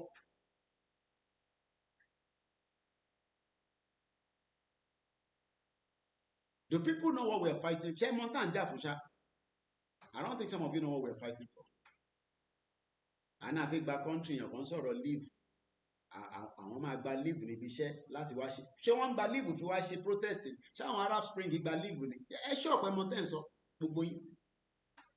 I don't think some of you know the consequence of what we are fighting for. Ẹ jẹ́ tètè lọ jókòó padà kẹ́ lọ wo checklist yín. So nísìn tá a bá jáde nísìn yẹn kan sọ fún wa pé òun ò tí gba leave, so òun ò tí lè pàdé wa lọ́yìn títí tàbí. Funny people. Funny people. àwọn máa gba leave níbi iṣẹ́, àwọn ti gba leave, Koiki wá sọ pé rally máa dé ní May, rally ò dẹ̀ wá dé mọ́, kí ló máa wá ṣe nísìn? Ṣé òun tún máa lọ gba leave May ni? À ń sọ̀rọ̀, à ń jàjàǹgbara, ẹ̀ sọ̀rọ̀ leave, pẹ̀ fi gba leave níbi iṣẹ́. Ta ló sọ fẹ́yìn pé ibi iṣẹ́ máa exist tí Yorùbá bá jáde sí ojú títì? Báwo lẹ́yìn ṣe no, tá bá ti jáde sí títì, báwo lẹ́yìn ṣe fẹ́ dé ibi iṣẹ́?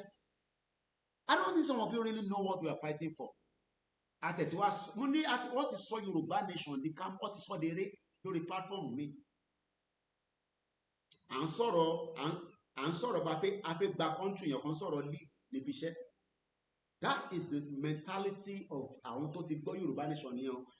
Káwá tí máa sọ ẹni tó wà lójú títì tó gbọ́n kankan títí ẹ ti di ẹlòmíì kan rìn kò bọ́dì lásán ló ń rìn, spirit ẹ ti kúrò lára ẹ nínú Nàìjíríà, nílẹ̀ Yorùbá ń bẹ̀ yẹn.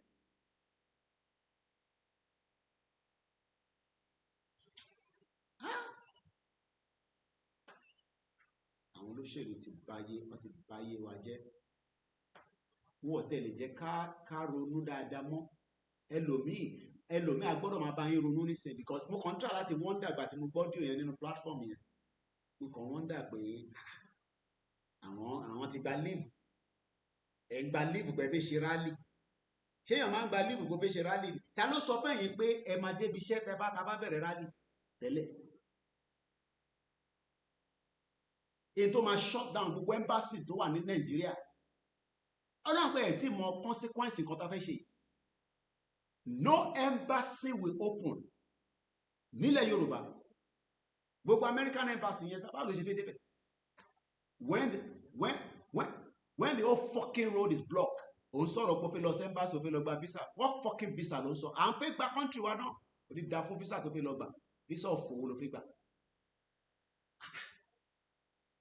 How did we get to this stage of kò ní bàjẹ́ fún ẹ Clement, mo ti rí owó tó fi ránṣẹ́ sí mi jàre, kódà mo ti send ẹ̀ sí account mi, ò ṣe tó bá dàárọ̀ máa fi kún owó tí àwọn ìyàwó mi tí náà fi lọ rọ mi. Èmi kúrò ní London, mo wá jókòó sínú Africa, lórí òpó convenient fẹ́mi náà ni. Ọmọ ẹ̀ tó yẹ kémi náà máa pa lójoojúmọ́ ẹ̀ ń sọ̀rọ̀ leave. A wà níbi tí Fúlàní bá blow bridge nísìnyí, wàá máa sọ pé ó fẹ́ débi iṣẹ́. Akókẹ́lẹ̀bẹ̀ sójú ni a gbọ́ pé Fúlàní ti ọlọ́pàá àti sójà wọ́n ń tàbọn fún Fúlàní terrorist, ìwọ́n sọ̀rọ̀ leave. Òkè tó bá bẹ̀rẹ̀ sí attack àwọn èèyàn nísìnyí, tó ń pa àwọn èèyàn nísìnyí, wọ́n máa sọ̀rọ̀ leave. Ẹ take time ẹ̀yin tẹ́ bá ń sọ̀rọ̀ yẹn. That's why sometimes I don't want to respond to all the platform, because tí bá respond máa dá pé àkó Èkìtì ẹ ti pọ̀ jù. Mo ní ẹ ti sọ Yorùbá nation, ẹ ti sọ dèrè. Ẹ kàn sọ pé ti rẹ ṣé ni tó nù rẹ́dì náà nìyẹn nísìn tàfẹ́jà. So okay, tí leave ẹ bá wá tán nísìn wá padà lọ síbi iṣẹ́. Ìgbòho máa retí pé gbogbo èèyàn ló máa tẹ̀lé ọ. Ká bèsè Elédùmarè. Bàbá Akintoye kò ń ṣe gbogbo ọmọ Yorùbá o.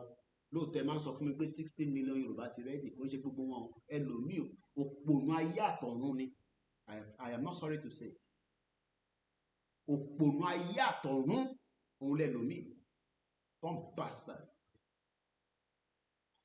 Fúlàní gbébọn bọ̀ wọ́n wọlé, gbogbo alárí Dangote tó kọ́ àwọn èèyàn wá, wọn náà wá gbó. Ṣé ǹjẹ́ ti ṣe follow up ibi táwọn èèyàn wà ní?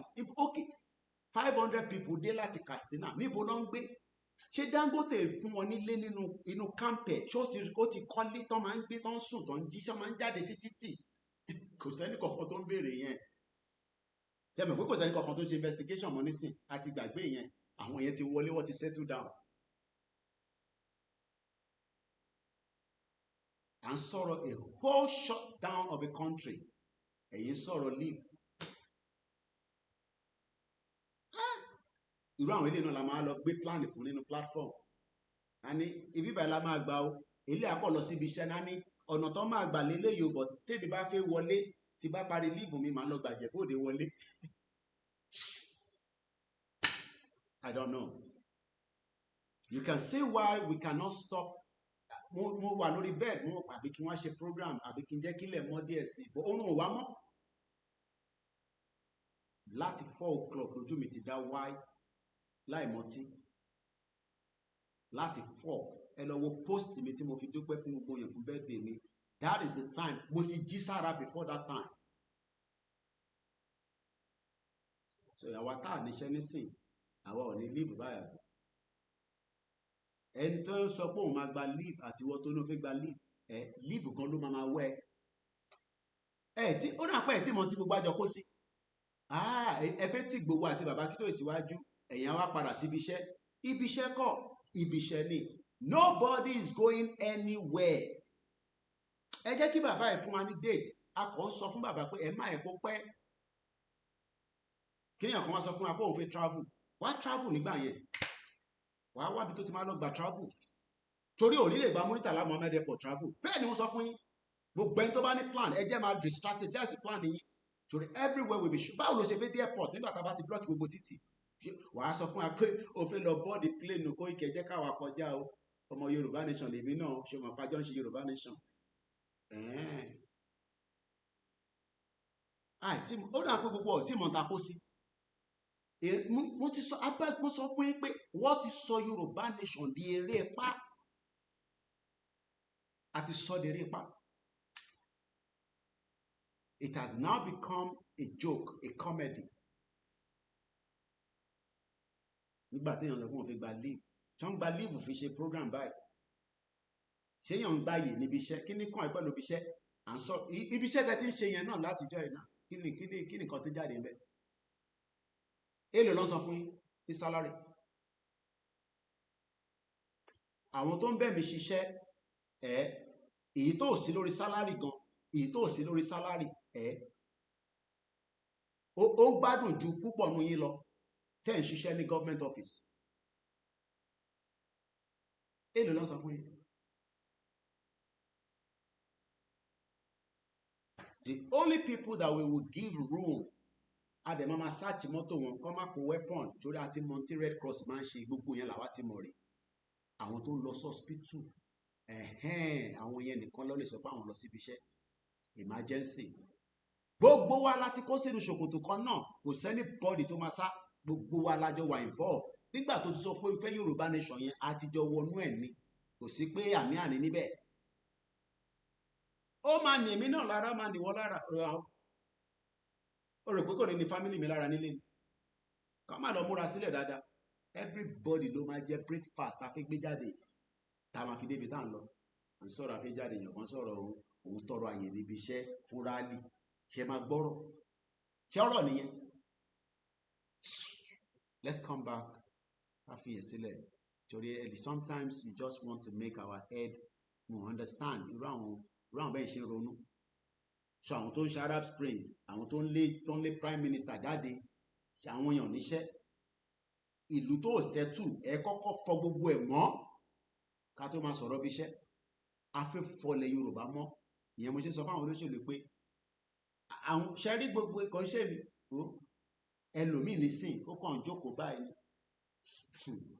ní tó fẹ́ ṣe lọ́kùn ẹ̀ òun nìkan ló ṣì mọ̀ kò tí ẹlòmíì ò disclose tó fi ṣe wọ́n dẹ̀ máa ṣe mẹ́wàá fún yín what they will do so let's go back bàbá Akintoye ṣe sọ fún yín Punch newspaper fẹ́yìn tẹ́ bá ń wò mí lórí Facebook Koiki Media Nigeria negotiate now happy Sunday mo kí gbogbo ẹ̀yin tẹ́ wà lórí ìjókòó mo kí ẹ Shakiru mo kí gbogbo ẹ̀yin tẹ́ ẹ ti wọlé. We are now 1 hour 29 minutes. Ọjọ́ yàn kí n pẹ́ àbí. Bẹ́ẹ̀ni, we are in this together. We are all in this together. O rò pé kò wùn mí náà kí èmi náà padà lọ sí London ni. Ó wù mí kí n padà lọ sí London, mo ní access láti wọ London. Èmi ò ṣe tó ṣe máa lọ gba visa. But bí ọ̀nà tí wò fi ní gba visa làwa ń sáré ẹ̀ nísìn. Ọ̀nà pé ìwọ náà máa láǹfààní láti dé London nìyẹn òun la ń sáré ẹ̀ nísìn so that London tó ń sọ fún wa pé orí gbogbo wọn ò pé ó dìgbà tá a bá lọ gba visa ṣáwọn ọmọ tí wọ́n ń gba visa káàkiri àgbáyé pẹ̀lú passport tó ń lò kò ní sí any section kankan sẹ́ tó máa ṣiṣẹ́ everywhere must shut down ni gbogbo visa tó fẹ́ gbà kò sí visa kankan tó ní kankan lọ gbà mọ́ èyí tó bá fẹ́ gbà tètè lọ gbà nísìn torí pé títí tí bá ti block kò sí bó ṣe fẹ́ lọ submit visa ẹ̀ àwọn náà máa shut down gbogbo institution wọn torí wọ́n máa fún wọn lésì pé àwọn ọmọ Yorùbá ti jáde o ó rà pé ẹ̀gbọ́n tí Bishop Adesina sọ lánàá nígbà tó ń sọ̀rọ̀ pé tó bá ń béèrè pé ṣé terrorist ló ń ṣẹlẹ̀ ní wọ́n á ní náà àwọn ọmọ Yorùbá nation Britain adé máa béèrè pé àwọn olóń bèbè ṣé àmú lẹ́tà dọ́dọ̀ yín tí mọ̀ tá à ń bá lọ ẹ rò pé eré ni a sọ fún yín this is not artist face sọ di eré kò ń ṣe eré. Let's go straight back to Bangladesh. According to the report, Sheikh Hasina ó sá lọ ó quit ó padà lọ sí helicopter lọ fi gbé kò lè lọ́wọ́ plane. The country longest serving prime minister farabalẹ̀ kó gbọ́ bíbá ìwọ olóṣèlú ni mò ń bá sọ̀rọ̀ mo kí ẹ Peter Ọládélé mo kí gbogbo ẹ̀yin tẹ́ wà lórí ìjókòó tí mo yọ ẹnì kọ́kọ́ sílẹ̀ má bínú. The country longest serving prime minister òun ló ń control sójà òun ló ń control army kí ló dé tó rí wọn control against aráàlú ibẹ̀ yẹn ni mo kàn ń lò ìyẹn mo ṣe ń sọ fún gbogbo àwọn olóṣèlú pé tó ń tẹ̀ ń pera yín tí 1 million people bá yabo government house ó dà mélòó lẹ máa pánú ẹ̀ ṣe máa yin bọ́ǹbù lu gbogbo wa ìwà pa wá ni ẹ̀yìn adẹ ẹ̀ wá rò pé Nàìjíríà yìí sì máa wá continue ó lè continue.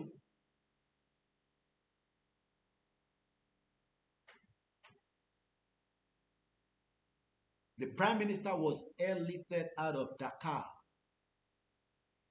Wọ́n airlifted pẹ̀lú kò lè dé airport helicopter o mọ̀ pé helicopter sì lè park anywhere èyí tó wà nínú ọgbà ẹ̀ wọ́n dẹ̀ ni wọ́n sọ fún pé 1 hour ló kù tètè wọnú helicopter ìka move ẹ sórí tán àwọn ọmọ tó ń bọ̀ lójú títì tó bá ya oko bíbà kò sẹ́ni tó lè stop wọn and that was exactly what happened. Ẹ lọ wo àwọn videos yẹn nígbà tó ya bo presidential house wọn àti pátá àti bread lọ́wọ́ ọwọ́nú yàrá wèrè ìwọ tó ń sọ pé ìyàwó ẹ Dàpọ̀ Abíọ́dún o àwọn ọmọ ayọ pátá sórí pátá tí àwọn ẹlòmíì ò rí bèbí kan sunkún lórí Twitter ó lóun ò rówó ra pad in the last 1 year tí Tinubu ti wà ní ọ́fíìsì ó lóun máa ń lo aṣọ ní kábíyèsí Elédùmarè òun tó ń pè ní pad táwọn obìnrin máa ń lò tó bá ń ṣe nǹkan oṣù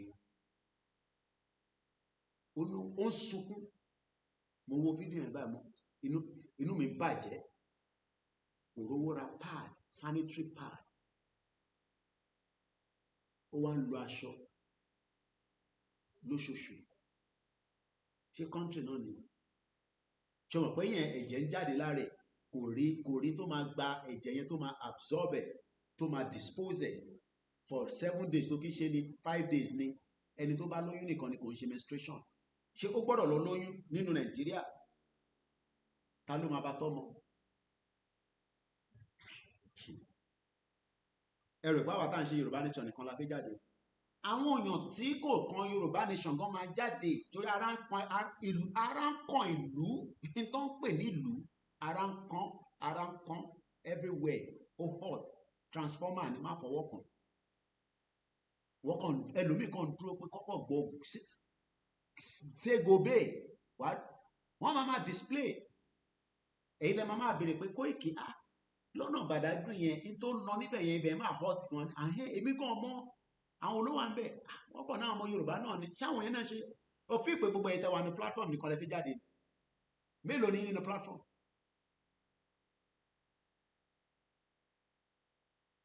mélòó ni bẹ́ẹ̀ ni the prayer is may Nigeria not ever happen to you nígbà téèyàn lè ra sanitary pad Nigeria ti happen sí ni if somebody cannot buy sanitary pad Nigeria ti happen sí ni ó ti happen sí wọn náà ṣé oúnjẹ balance diet ẹlòmíì ní sàn lọ́dọ́mọjọ́ tó ti jẹ fruit gbẹ̀yìn fruit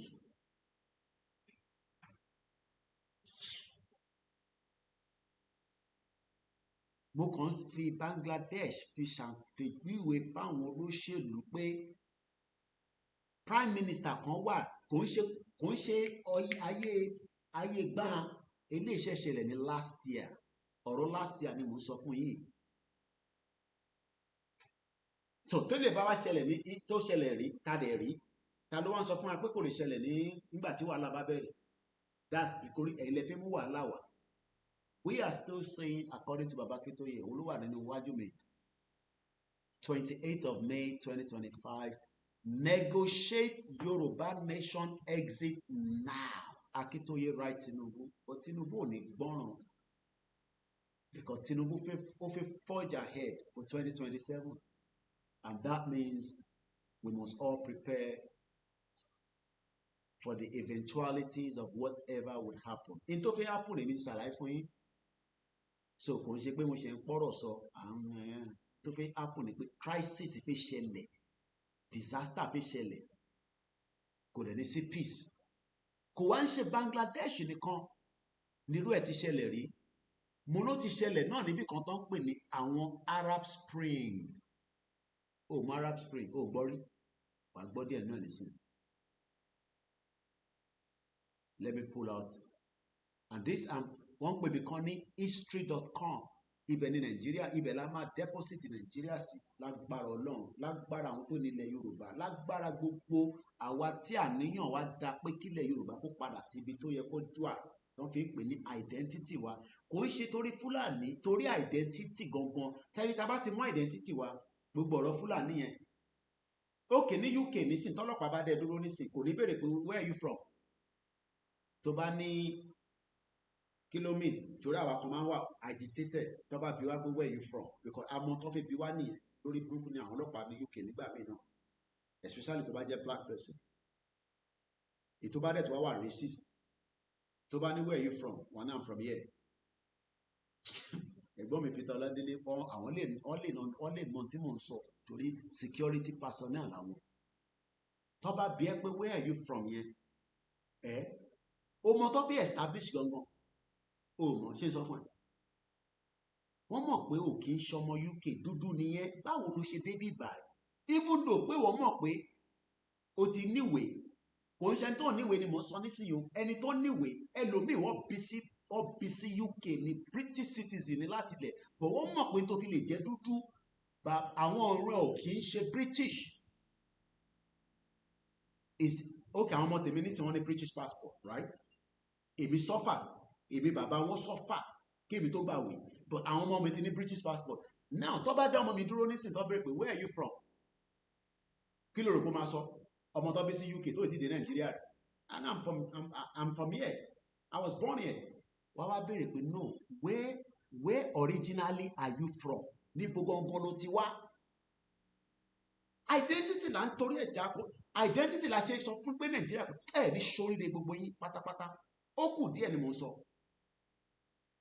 àwa wà ní UK wọ́n dispute identity tiwa ní UK ẹ̀yin wọ́n sọ fáwọn nísìnyí pé identity yẹn ká forget ẹ̀ ẹlòmíà máa nítorí kí ní kàn mí pẹ̀lú Fúlàní tó wà nígbó ọ̀rọ̀ Fúlàní kọ́ lèmi jà fún Fúlàní wo wàá kọ́kọ́ gba identity ẹ̀ padà kó tó máa sọ̀rọ̀ mo kí ẹyẹ mi Fátókè mo kí ọgbà ìtawà lórí ìjókòó láàyò ẹnì kankan sílẹ̀ mo kí ẹ̀gànú lóyèdè mo kí bàbá Ṣíkírù happy Sunday mọ pain táwa kan ti face pé wọ́n ń béèrè identity wa wá fi mo ní Britain àwọn ló ní ọgbọ́n arékèrèkè àbí báwo lè ṣe bá sọ àwọn ló ní tó bá ti ń bí ẹ pé where are you èmi òyìnbó mi á bí ẹ pé where are you from wà ní I'm from here ó mọ̀ pé ó lè wà from báwo ló ṣe fẹ́ wà from here dúdú nìyẹn náà báwo ló ṣe fẹ́ wà from here ibì kan ló ti ṣàn wá náà wọ́n máa sọ fún mi pé bíbá ẹni ya but ọ̀rọ̀ tó máa ń bí àwa nú ni àwa tá a wà ní UK bẹ́ẹ̀ ni ọmọ ọdún wa máa respond I'm British tó bá bí àwọn ọmọ mi nísìn pé where are you from when I'm British wọ́n á ní no you are not British òun á dẹ̀ máa wò pé kìlómítà I'm not British mo kí Usman ẹ ṣe gan ni bàbá mi ọlá ní. Because my son and my children knows that they are born in England. They are born in the UK. British passport ló wà lọ́wọ́ wọn. So kí ló ń bí mi pé where are you from? I'm British. Wọ́n á ní no you are not British. Wọ́n máa béèrè pókè your parents where are they from? Tí wọ́n bá jẹ́ British parents tó bí ẹ yẹn bàbá tó bí àtìyá tó bí ẹ níbo làwọn ti wá? Now wọ́n ti ń break it down wọ́n fẹ́ pàtàn fún ni tó bá jẹ́ ọmọ tó smart kò tẹ̀ gbọ́dọ̀ dá wọn lóhùn but tó bá yẹ pé tó kọ̀ tó fẹ́ go into engagement ó lè ní my dad is from Nigeria because n tó máa sọ nìyẹn kò sí nǹkan kan tó ń jẹ́ Yorùbá nation nísìn ok so àwọn tó wà lábroad tó máa ń parọ́ fún yín pé àti gba country yẹn tó bá bi wọ́n pé níbo ló ti wá kó sọ pé àwọn ti wá láti Yorùbá land tó ti gba country tiẹ̀ ibi tí mo ti ń sọ fún wọn pé illusion ni wọ́n ò mọ tó ń sọ gbogbo wọn pátá àwọn tó ń gbé ní UK ni mo ṣe ń sọ wọ́n mọ̀ pé generation kan ló dé bíbáyìí lọ ṣe jigijigi lọ fi bí wọ sí bíbáyìí but àwọn náà ti gbàgbé pé àwọn náà ti wá da generation tàwárú báyìí nísìn the same ìyẹn mo ṣe ń sọ pé ní máa ń tẹnu mọ́ Britain because àwọn dáyé wa rú let me not use that phrase but what distort identity wa what distorted tó bá sọ pé what distorted kan mo ń try láti wo kí ló lè fi yé wa distort wọ́n tọwọ́ bọ̀ lójú wọ́n ti ṣe surgical fún because tó bá jẹ́ pé wọ́n join wa together gbogbo ilé tá à ń jókòó tá à ń sọ nísìnyí yẹn kọ́ la máa sọ wà láìta láìsímọ́ bí láìláṣílá hùwà ọ̀rọ̀ identity kọ́ la máa sọ náà ọ̀rọ̀ kódà bí terrorist bá tẹ̀ wá nílẹ̀ Yorùbá àwa máa bèèrè lọ́wọ́ gọ́ọ̀mẹ̀ntì wa pé ẹ sún wọn bíbà gbọ́ pé wọ́n ti ń ta drone gbọ́ pé wọ́n ń ta infrared tó yẹ pé tó bá gbé plane lọ sókè báyìí a máa wo tó wà nísàlẹ̀ gbogbo technology yẹn ti wà náà wọ́n ṣe rí gbogbo pé terrorist wà ní Nàìjíríà yẹn ilẹ̀ Yorùbá làbá ni wọ́n wà lóòótọ́ but a máa mọ̀ pé identity wa ni àwa máa wá hold the government wa responsible Britain wọ́n sọ pé mi pé èmi o tí mò ń gbé ní UK o àwọn ọmọ wa máa béèrè pé where are you from ìyẹn mo ṣe ń sọ fún yín pé nígbà tá a bá gbalẹ̀ wa tá a gba country wa tá ti di independent Yorùbá country a máa bẹ ẹni tó bá ń bẹ nílẹ̀ wa pé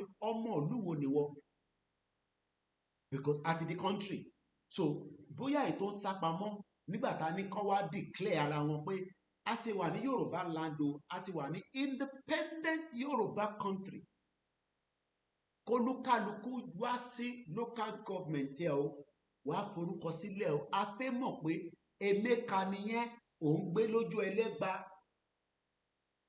adẹ̀fígbàkẹ́ in tó bá mú Britain gba fingerprint mi kò sẹ́nì kankan tó jẹ́ àjòjì tó máa gbé nílẹ̀ wa tá à ní gba fingerprint tó bẹ́ẹ̀ àwọn èèyàn tí ìmọ̀ tó ń bọ̀ ṣe rí a máa eliminate àwọn èèyàn quickly kò ń ṣe eliminate pa pípa wọn a máa ṣe wá rí àwọn tó bá wá sá pamọ́ yẹn wọ́n wà náà ní UK àwọn tó ní ìwé ọmọ àforí pamọ́ báyìí wọ́n wà lamẹ́ríkà ọ̀nà àfúnyín níwèé torí nǹkan kan ló lé gbogbo wa débẹ̀ èyí tó lé wa débẹ̀ yẹn ni pé ìlú òfò ti Britain tó create tí kò jẹ́ ká gbádùn táwọn olóṣèlú wọn sọ fún wa pé tó bẹ́ẹ̀ wàláì ẹ sá eré gidi lẹ máa sá Arab Spring ti sọ fún mi bẹ́ẹ̀ wọ́n máa sáré ṣòkòtò yóò lè balẹ̀ ní lè ṣe pati ní Èkó hòtẹ́ẹ̀lì ẹ gbọ́ mi dáadáa nísìn gbogbo pẹ́ lọ ṣe pati ní weekend lẹ́kọ̀ọ́ hòtẹ́ẹ̀lì ní ráyè dé bẹ́ẹ̀ nítorí everywhere will be shut down ni mo sọ fún yín sẹ́ẹ̀ ẹ̀yẹ́ àpá gbogbo wa tẹ bá tó bẹ́ẹ̀ ẹ̀yẹ́ àpá gbogbo wa pátá gbogbo hòtẹ́ẹ̀lì tẹ́ ti ṣe pati yẹn we will shut it down nobody will do anything in the hotel if not àjò gbogbo ẹ̀ wálẹ̀ bẹ́ẹ̀ ni mo sọ fún yẹn ní sóríire we burn it down ní dá fún gbogbo yín ṣèbí ẹ̀ ń lọ sí hòtẹ́ẹ̀lì lọ ṣe pati ni tẹ́ ẹ bá ní pé ànígbà sanná sí ibi nígbà tí iná tó bá go in flames kẹ́ lọ́ọ́ máa ṣe pati níbẹ̀ bàbá yóò ní sóríire ó kù díẹ̀ ìntàfẹ́ bá rí fà ẹ̀rọ péré ni ó kù díẹ̀ bàbá là ń dúró dè àjò gbogbo ẹ̀ wá lẹ̀ kò sẹ́ni bọ́ọ̀dì tó máa lọ sẹ́ni wẹ̀ ẹni sóríire èyí ń lọ sí èkó tẹ́ ẹ lọ ń jẹ tọ̀ìtọ̀ ẹ̀ àtọ́ba àtijọ́yè ìyá ń jara àlù à ń sọ fún yín pé kájọ jókòó kájọ yanjú ẹ̀ ó kù díẹ̀ iná la máa sọ sí gbogbo ẹ̀ òun ló yí sì jù láti jó ẹ lọ ra ìgò pamọ́ sílé ní ọmọ tẹwàá lé ra ìgò pamọ́ sílé kó ra petrol kékeré kó fòwú sí mọ́tọ́ọ̀bù ló ń pè wá jù sí ẹnìwẹ̀ ni ó máa laná tó bá máa ju mẹ́ta sí ẹ tó bá wà mẹ́ kó má jáde ó jó mọ́nu bẹ̀ ní ẹni sóríire èèyàn lórí burúkú à ń sọ fún yín pé ká negotiate ẹ sọ fún yín pé ká fuck off fuck off yẹn lèmi láì ẹ máa sọ fún mi pé ká fuck off ẹ̀yin gan máa fuck off ó kù díẹ̀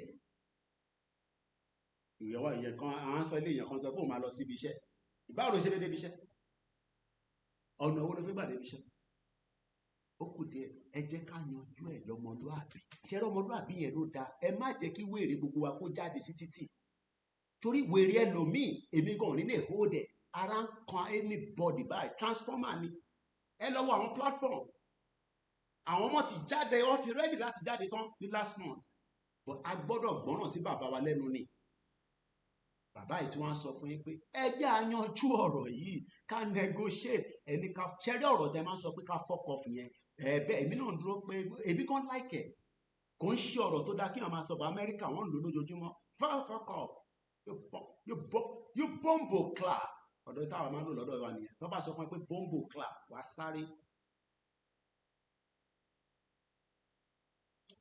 ó kù díẹ̀ ok èkó tẹ̀yìn gangan lẹ ti ń ṣe pàtí àfẹ́ ẹ nílé débẹ̀ ó kù díẹ̀ mo sọ fún yín eré lẹ máa sá eré ẹ̀ẹ́dẹ̀ nírà ìgbà bọ́dà kankan because bọ́dà ti shut down wọ́n ti shut bọ́dà ẹ̀mọ́ yín lọ́wọ́ let's sit down and resolve this amicably in tó máa ìdíjà bá bẹ̀rẹ̀ anything ló máa ṣẹlẹ̀ Koiki má sọ yẹn pé ló máa ṣẹlẹ̀ ẹ̀ fi yẹn sílẹ̀ Arab Spring everywhere jó wálẹ̀ ni wọ́n rebuild lọ́wọ́ nísìn wọ́n ti padà wọ́n ti reset brain ẹ tó bá wà ń bẹ̀ ní sá wọ́n máa rán létí pé ṣó ti gbọ́ nípa Arab Spring anáwó gbọ́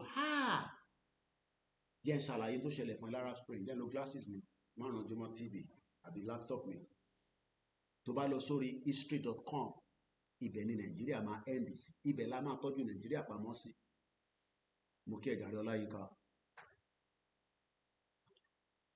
ìbéèrè mẹ́rin mẹ́jọ lọ kọ sí bíbá table of tó bá ní table of content tó bá lọ wo in tí bàbá Akintoye náà gbé jáde tó ní triple DRS mo kí ẹ̀gbọ́n mi happy Sunday fún gbogbo wa tó bá lọ wo table of content number 1 ni pé what is Arab Spring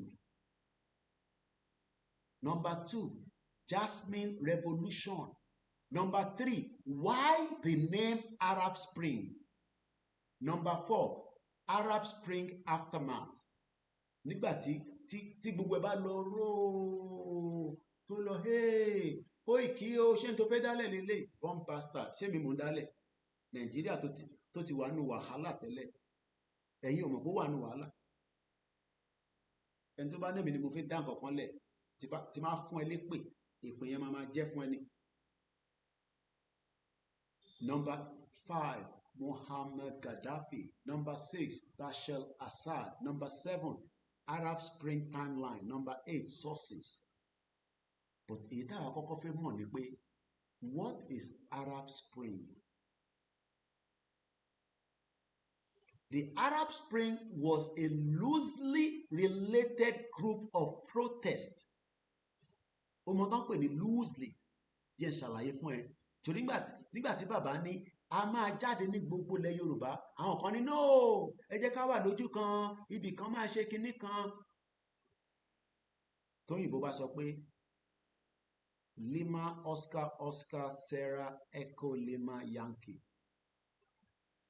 LOOSEL in a way that is not firm or tightly fixed or held together tí nǹkan bá ti wà together ok ìwọ tó ń ní àwọn mẹ́ta kan máa wà ní abúlé tó bá ń ṣe rálì ń bẹ́ yẹn kí ló máa ṣẹlẹ̀ ṣé o mọ̀ pé ó lè jẹ́ pé mẹ́ta yẹn ó wà more important ju kí 200 wà níbì kan lọ. When you are spread out tí gbogbo ẹ̀dẹ̀ ń lọ Yorùbá nation Yorùbá nation Yorùbá nation la fẹ́ Yorùbá nation la fẹ́ o mọ tó máa ṣẹlẹ̀ níbo lọ́tà àwọn ti fẹ́ bẹ̀rẹ̀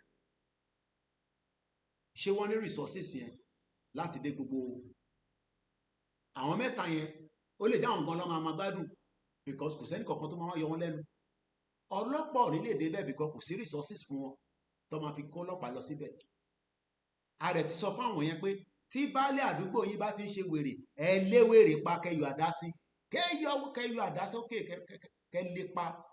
ọmọ àlébálẹ̀ lòun fi jẹ́ nìyẹn, fúlàní nìyẹn. àdá lẹ máa fi lé òun, àdá ẹ lọ rà àdá sílé.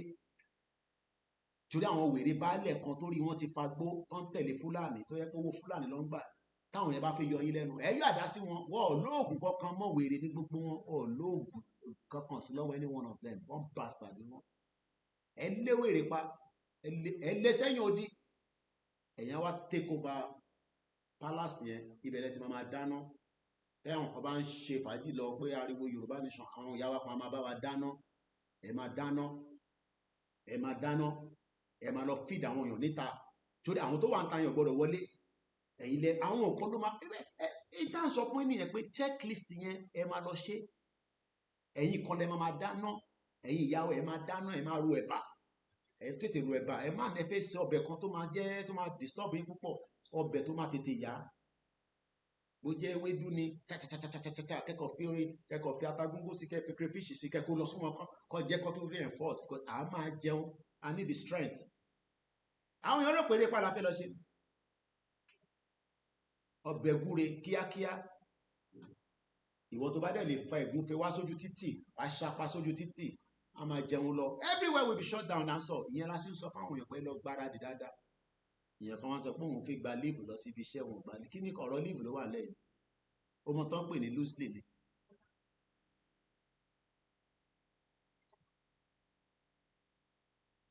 What does loosely mean?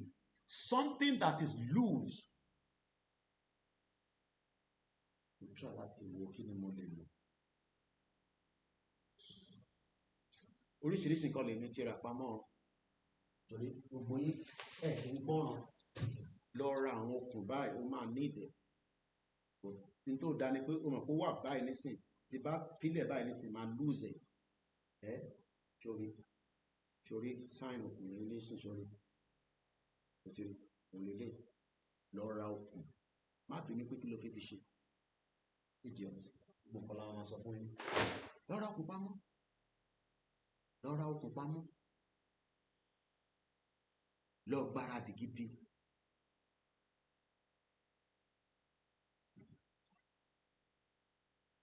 lọ ra okùn pamọ́, okùn dáadáa tó tík dáadáa, lọ ra pamọ́.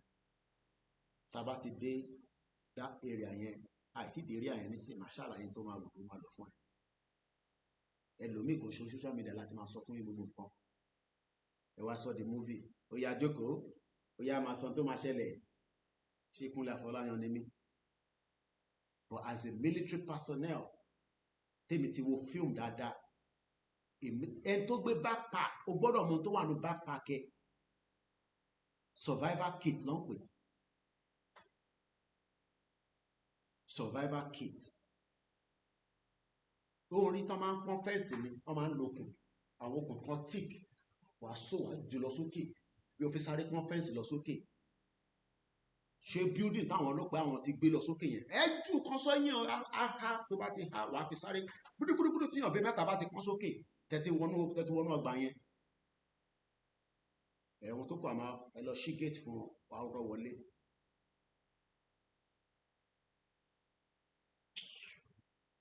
ó ṣe boy scout rí ni. ìyẹn la ṣe ń sọ fún yín, checklist yẹn ẹ lọ máa checklist. àdúgbò yàtọ̀ sádùúgbò, wà àdúgbò tiẹ̀ ló máa wò pé ó náà bá dá ló máa dá níbí báyìí. àwọn parun yìí náà dá, la máa fi gbé flag sókè. ẹni tí bá bẹ́ẹ̀ tó bá bẹ́ẹ̀ ẹ̀yin lẹ́ máa ládùúgbò yìí, à ń fàdá sẹ́gbẹ́ ẹni tó rí ẹ̀sán tán ní Yorùbá nation wà ní títì tó wá ń sọ fún ẹ pé kí ló ń fàdá ṣe kí Fúlàní wọlé kó wá pàwọ́, because that time àmọ́ Fúlàní ti máa wà láàrin wa, so ara fàdá sẹ́gbẹ́ wà jókòó síwájú ilé ẹ̀. ẹ̀yin ọmọ Yorùbá nation tẹ́ bá ti ní domi, àwa lómi bíbá yìí o, a ní drink but a lómi, a ní bisikíìtì, ẹ máa fún àwọn èèyàn ní nǹkan tó máa jẹ, survival kit. a ní gbẹ̀tugbẹ̀tu tó fi ń nàyàn tó yẹ pé tẹ́ bá ti nà án torí ẹ̀ pé a lọ kú sílé ẹ̀ sáré fún wọn, ìtẹ̀mátọ́lá, oríṣiríṣi la máa lò. ẹ máa lóríṣiríṣi bẹ́ ṣe ń lọ náà ni àdẹ́ máa defend ara wa against àwọn ọ̀tá torí ọ̀tá máa pọ̀ àwọn ọ̀tá tó lóṣèlú fẹ́ gbé jáde yẹn ọmọ àlè fúlàní làwọn àwọn ìṣọmọ yorùbá ó lè kọlà sójú tó bá ti àtáàkì yín a máa àtáàkì padà bẹ́ẹ̀ ni torí ẹni tó kọlà ò gbọdọ̀ bá ẹni tó kọlà jà tó dẹ̀ sọ pé yorùbá ni mí àìrọ́ òun fi jà fún olóṣèlú ọmọ àlè ó rò pọ̀rọ̀ agbèrò ságbèrò là ń jà ẹrù bá fi jà fún mọ́tò páàkì ni ṣé mo ṣe àtọmọ mo ṣe ló ń bára wọn jà ọmọ yorùbá ń béèrè fẹ́ tó ẹ̀ farabalẹ̀ kó gbọ́ Arab Spring lẹ́ẹ̀kan sí. The Arab Spring was a loosely related group of protests. That means pé kò wà lójú kan ló ń pè bẹ́ẹ̀ ó wà káàkiri spring up èmi àkọ́ spring up níbẹ̀ yẹn ọlọ́pàá máa ní ha ilé ìta ìtì yanjú ẹ̀ àná ọlọ́pàá máa wà overwhelmed. That is the reason why tí bàbá ṣe ní ká spread out because a gbọ́dọ̀ fi wọ́n sí èyí tó lórí òwò á pé yẹn ẹ̀ ń nà ní nǹkan orí òfin pé ni má bá nà ní nǹkan á lọ kú sílé ẹ̀ torí ọmọ àlè ni òfin gbọ́ràn torí nígbà tá a ti pariwo títí pé àfẹ́ wàhálà àfẹ́ dààmú ẹ má yọ wá lẹ́nu a kó oògùn sára lóòótọ́ wà á fi protect ara wa ni tó bá dẹ̀ sọ pé òfin dánwò á dánwò lára ẹ̀ ẹni tó bá ní kẹ́ dóògùn lára ẹ̀ wò ẹ dánwò lára ẹ̀ nígbà yẹn torí yóò pé ni ìgbà yẹn ló máa wá yọ èyí tó wà nù sórí bàǹtẹ́ yẹn wà á wá yọ jáde wà á nà nìkan wà á tún dá padà ọmọ àlè sórí bó ṣe nà yẹn a máa wọ ọ̀nà tó máa fi délé ẹ̀ tó bá délé ìyàwó àsọ pé ìbúkọ́ ìkì sọ fún ẹ pé fàwọn ọmọ yẹn sílẹ̀ ìbí tiwa náà lọ ń jà fún ṣáwọn ọmọ mi ṣé wọ́n lọ sí skul ìyàwó ẹ̀ ló máa wá sọ pé bàbá wèrè nìwọ àkútúkù ẹ̀ lọ́rùn torí Kóìkì ti sọ pé wọ́n náwọn ní àtàkì ọlọ́pàá kí ni ìwọ lọ àtàkì wọn fún ẹ ti nà nìkan ìyàwó àwọn ní bàbá àwa tọ́jú ìyàwó ẹ̀ nígbà tílẹ̀ Yorùbá bá dé àwọn ọmọ ẹ̀ lọ sí skul torí Fúlàní lòun fi jẹ́ nìyẹn ẹ̀ máa lè idiot all over the place.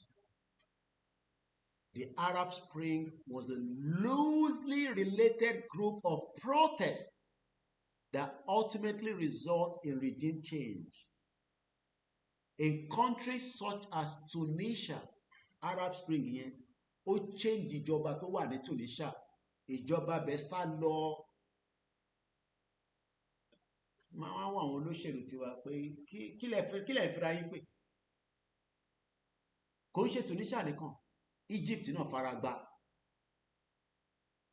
Libya náà fara gbá pẹ̀lú pé Libya ò gbádùn ọmọ Yorùbá ń bẹ ní Libya ó dẹ̀ ń kọ́ bọ́ngálò sílé ẹni tó wà nílé ò lè kọ́ bọ́ngálò kò tẹ̀ tí jẹun kánò bọ̀ àti gbé ní Libya náà rọrùn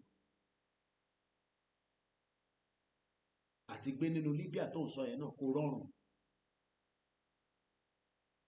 torí kó tó dé Libya ẹ̀mí àbọ̀ àìmọye tó ti kú dànù sórí omi but the Arab Spring brought down 3 governments Libya, Tunisia and Egypt ìyẹn ló ṣe sọ pé ó spring out. Not all the movements however could be deemed successful bẹ́ẹ̀ ni ibì kan máa ṣe ju ibì kan lọ ẹ jẹ́ kọ́kọ́ gbogbo aṣojú kan o káwà lójú kan o ṣẹ́yìn ti di leader idiot all over the place. At least if the end goal was increased democracy and cultural freedom the end goal of Yoruba nation ni pé put the country simple as that anything short of that is a failure and we are not ready to fail. So wọ́n tó rò pé àìtí jáde yes because ìjáde wa ló fẹ́ lead sí country simple as that bó ṣe rí nìyẹn ìta bá ti jáde fún rally that means pé a ti fi gba country nìyẹn so tá a bá ilẹ̀ tí wàá jáde a ṣe ń gbáradì náà ni and we cannot say that ìgbáradì kò tí wà enough so a máa lọ gbáradì kò ń ṣe pé àwọn tó wà lókè níwọ̀ tí ready àwa náà gbogbo aká lọ máa gbáradì bẹ́ẹ̀ni tó bá mọ mọ́tò wà wàá gba mọ́tò tírọ́ọ̀kì wàá fi blọ́ọ̀kì títì wàá blọ́ọ̀kì títì tí tírọ́ọ̀kì bíi 20 bá ti blọ́ọ̀kì gbogbo títì ẹ block everywhere intan sọ nìyẹn rálẹ̀ ò ń ṣe à ń lọ ṣeré pa block everywhere gbogbo àwọn Dangote ẹ lé dírẹ́bà dànù ẹ gba mọ́tò lọ́wọ́ ẹ blọ́ọ̀kì títì ẹ bá ti blọ́ọ̀kì lè báyìí blọ́ọ̀kì lè báyìí blọ́ọ̀kì lè báyìí blọ́ọ̀kì lè báyìí blọ́ọ̀kì lè báyìí gbogbo exit point mọ́tò tó bá fi wá kọjá ṣé ambulance ni ṣé ẹ kó bọ̀ síbẹ̀ ṣé ẹ ń ṣe Fúlàní à ń lọ UCH ní ọ̀dà ẹ̀fún lọ́nà àkọjá lọ olúkálùkù wa mú àdúgbò ẹ̀ mú dání ìtàn pè ní rálì tá a fi lọ ṣe nìyẹn o rò pé rálì àkàngan jáde àlọ́jọ́ ni no shut down ìyẹn wọ́n yìí kí wọ́n sọ fún ìyẹn kan wọ́n sọ pé òun fi lọ síbi iṣẹ́ ọ̀nà orí fi gbàdé ibi iṣẹ́ kọ́ kòkòrò òkò ni kòkòrò òkò ló máa rí ibi iṣẹ́ nìkan kọ́ ló máa rí. In fact, for many countries enveloped by the revolt of the Arab Spring, the period since has been hallmarked by increased instability and oppression. Yes, ìyẹn máa ṣẹlẹ̀. When there is chaos, it will take time to deal off the problem. Kò nítorí pé gbogbo àwa tá à ń ṣe Yorùbá nation àtàwọn tó náà wọ̀n fẹ́, when the tension goes down, everybody will now start following and listening to the government of the day. Tọ́ba ní gbogbo àdátẹ́ kó síta yẹn ẹ bá wa kó wọlé ìlú tí rọrùn báyìí àwa kó àdá tiẹ̀ náà. Ní UK èmi gbé níbẹ̀ dáadáa àwọn tó ní ìbọn wọ́n ní kó wá àwọn tó ní àdá àwọn tó ní disc wọ́n ní kó dá padà wá wọ́n ń pè ní orúkọ tó máa ń pè mo lè google ẹ̀ there is a kind of name and a return àwọn ọ̀bẹ tó wà lọ́wọ́ ẹ̀ ó ní orúkọ kan tó máa ń pè return your weapon dem ń bọ̀ ẹ̀ fi bẹ́ẹ̀ weapon UK.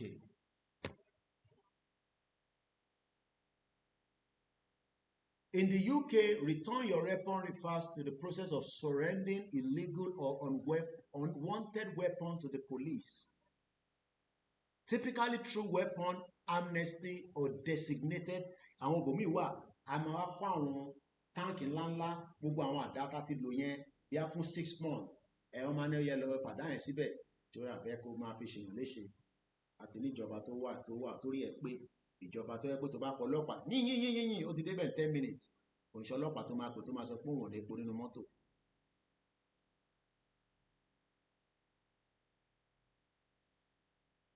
And this is the UK government website.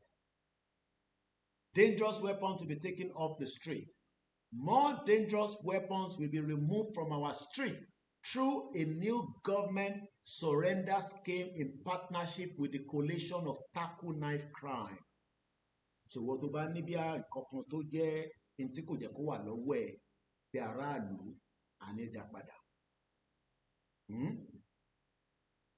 But for now, gbogbo nǹkan ló máa ní lọ́wọ́ o. Mo ti fokùn wọ́n igi àdá torí àníbọn but àwọn nǹkan bá ńlá wa yẹn ẹ gbọ́dọ̀ jẹ́ kí yẹn kó pọ̀ dáadáa. May 25, 2025, May 21 rather. Throughout July, knife crime activists and members of the government coalition, Farron Paul, will drive across London, the West Midlands, Great Manchester in a purpose-built and fully secure van, encouraging young people to hand over dangerous and illegal weapons. Ìlú tí kò sí ogun nísìnyí yẹn ló ń sọ fún yín pé weapon wà ní UK. Ọlọ́mọ ẹ̀kọ́ fi ọ̀bẹ gbọ́n àwọn ọmọ wa pa. Iṣẹ́ táwọn ń ṣe ní UK àmọ́ àǹjọ̀nú tó máa ń jáde ní UK àǹjọ̀nú burúkú wà níbẹ̀.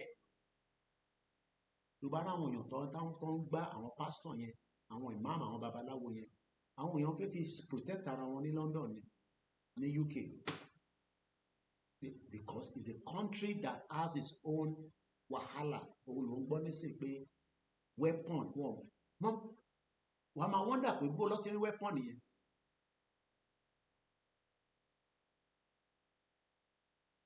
Don't let anybody fool you. You have to prepare yourself. and Nigeria is currently at war. Máyì káwọn tó wà diaspora sọ fún ẹ pé èyí tí bọ̀bọ̀ yẹn sọ kò make sense o. Báwọn náà ṣe wà Amẹ́ríkà wọ́n ń gbé ìbọn káàkiri ni o. Gbogbo wọn ló ní license. Azeez gbadé ṣeré tẹ máa ń gbọ́ tó pè easy dollar ó ti lọ́ọ̀kì ìbọn tiẹ̀ pamọ́ sínú ilé ó ti fi wọ̀n mí rí.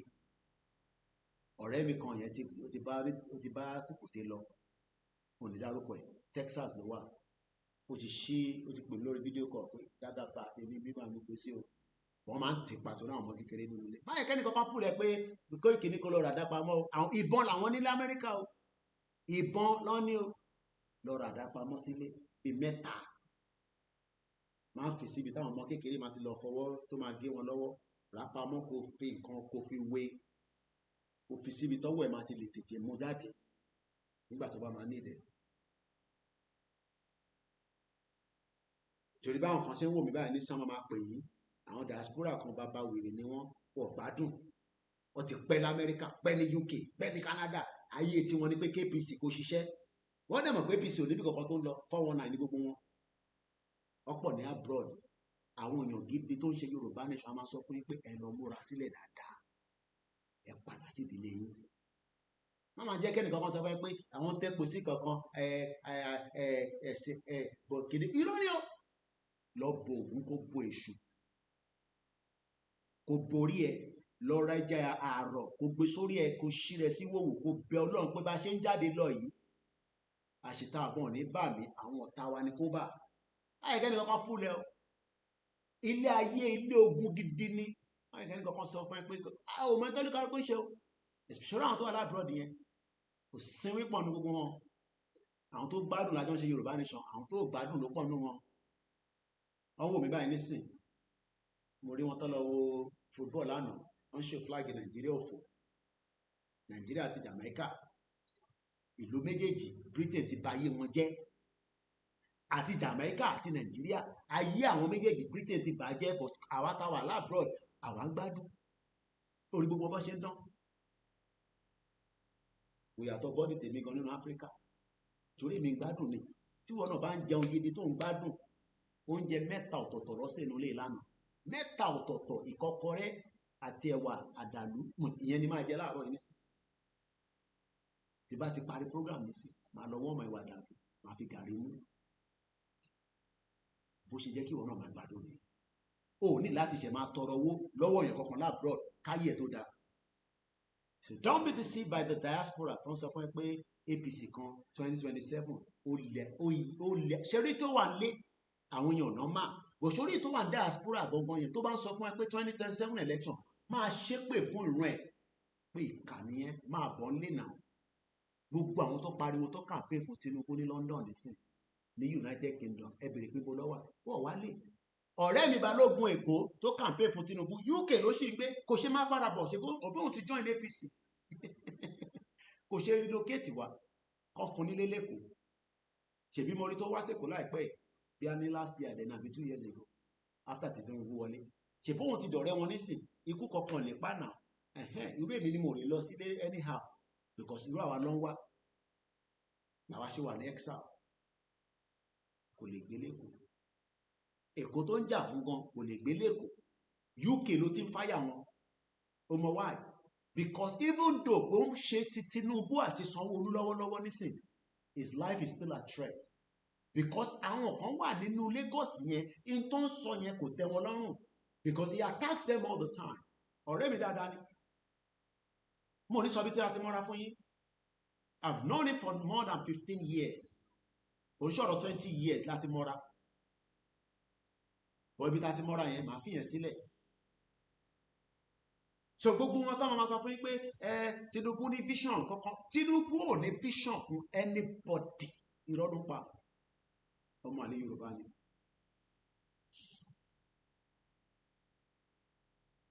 let's go back to the Arab Spring one more time. Given the significant impact of the Arab Spring throughout the Northern Africa and the Middle East, it is easy to forget the series of large-scale political and social movements arguably began with a single act of defiance. Jẹ́ fún ẹni meaning defiance yẹn. Single, òtúmọ̀ tó ń pè ní single. Bó o tẹ ẹ̀ mọ̀ ṣáà mọ̀ pé ọkùnrin tó bá wà single kò tí ì marry nìyẹn. Tó bá ní double, ó ti marry nìyẹn, ó ti gbéyàwó kan sílé, àbótí lọ́mọ kan tó wá. Tókùnrin bá ti ń tóbi lára, tó ti ń yọ̀kẹ̀lẹ̀, ó ti lọ́mọ kan tó ń tọ́jú ẹ̀ ní o. Àbótí ní ìyá kan tó ń rán fún ní tọ̀ìtọ̀ì. Bó tó bá single, kò sí tó ò lè jẹ. Bó tó bá ti marry, ìyàwó àní baálé mi hà. Ẹ jẹ́ sọ́bẹ̀ ọbẹ̀ aláta tó ta fún yín dáadáa kẹjẹ. Bó tó bá single, kò ní kíá. Tó bá single, ó lè má wálé lóru. Bó tó bá ti marry, ìyàwó á máa bèrè pé kí lẹ wá ń ṣe níta láti tẹ́ wálé baálé mi. Because ó ti ní responsibility kan tó ń check on him. So tó bá ń sọ pé single act of defiance, a fi lọ wo meaning tó ń pè ní tàbá ní defiance. Kí ni meaning ẹ̀? Disobedience. Bold. Àwa tá a bá bold, a lè ṣe Yorùbá nation tá à ń lọ gbára ní kankan rẹ̀. Lọ́lẹ́pàá. Ẹ̀rọ kó gùn ní gbowó nínú. Ó láyà ni. Àyà mímọ́. Kí ló sọ? Wọn ló jóògùn lọ. Ẹlòmíì gbogbo tó gbé sára nísìn tó bá gbọ́ pàápàá kò tẹ̀ ní rántí pé òun ṣògùn sára, á tún máa sá lọ. Whereas ẹni tó ṣògùn ní ó náà pé ṣé China ni ọmọ ọ̀bọ yẹn fídíò yẹn ó ṣì wà for a very long time. Ó náà pé Tiananmen Square. Ó dẹ̀ dúró síwájú àwọn kí ló máa ń pa àwọn armor tank ń róòlì bọ̀ bọ̀bá rẹ̀ ọmọ ìkéré. Ó dẹ̀ lọ dúró síwájú ẹ̀ pé ó yá tẹ̀ pẹ̀mí iná ká tẹ̀ máa wo tó máa ṣẹlẹ̀. Armor tank yẹn wọ́n á wò pé kí ni ilé ìgbé sára armor tank yẹn ò lè mú o. Lọ wo fídíò yẹn. Ṣé o rò pé yẹn lóògùn ni? The video is there. I think it's Tiananmen Square. Ẹni tó bá rántí kí n sáré Google ẹ̀. Ṣé ẹni tó ṣì ń béèrè pé òun fẹ́ gba day off níbi iṣẹ́, ṣé yẹn láyà láti wá ṣe rálì? Because wọ́n ti lè phantom ìtagbé dání. Most of you cannot phantom it. Iṣẹ́ tẹ máa ṣe tán ní san pension fún yín after 30 years. Wọ́n ò ní san pension fún ẹ.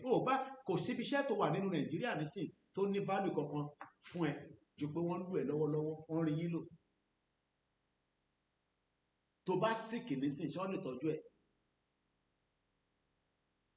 Àwọn tó jẹ́ time tèmi wà ní Adéníjì Àdèlé kọ́nà fọ́nrán kántì mi. She worked in the First Bank. Throughout of ṣiṣẹ́ ní First Bank, a ní access sí hospital tó ń lò ní Èkó ń bẹ̀yẹn, private hospital ni mo ní dárúkọ ẹ̀. The fact that she was working in the First Bank ló ń san gbogbo bíìlì yẹn níjọ́ náà lọ́hùn.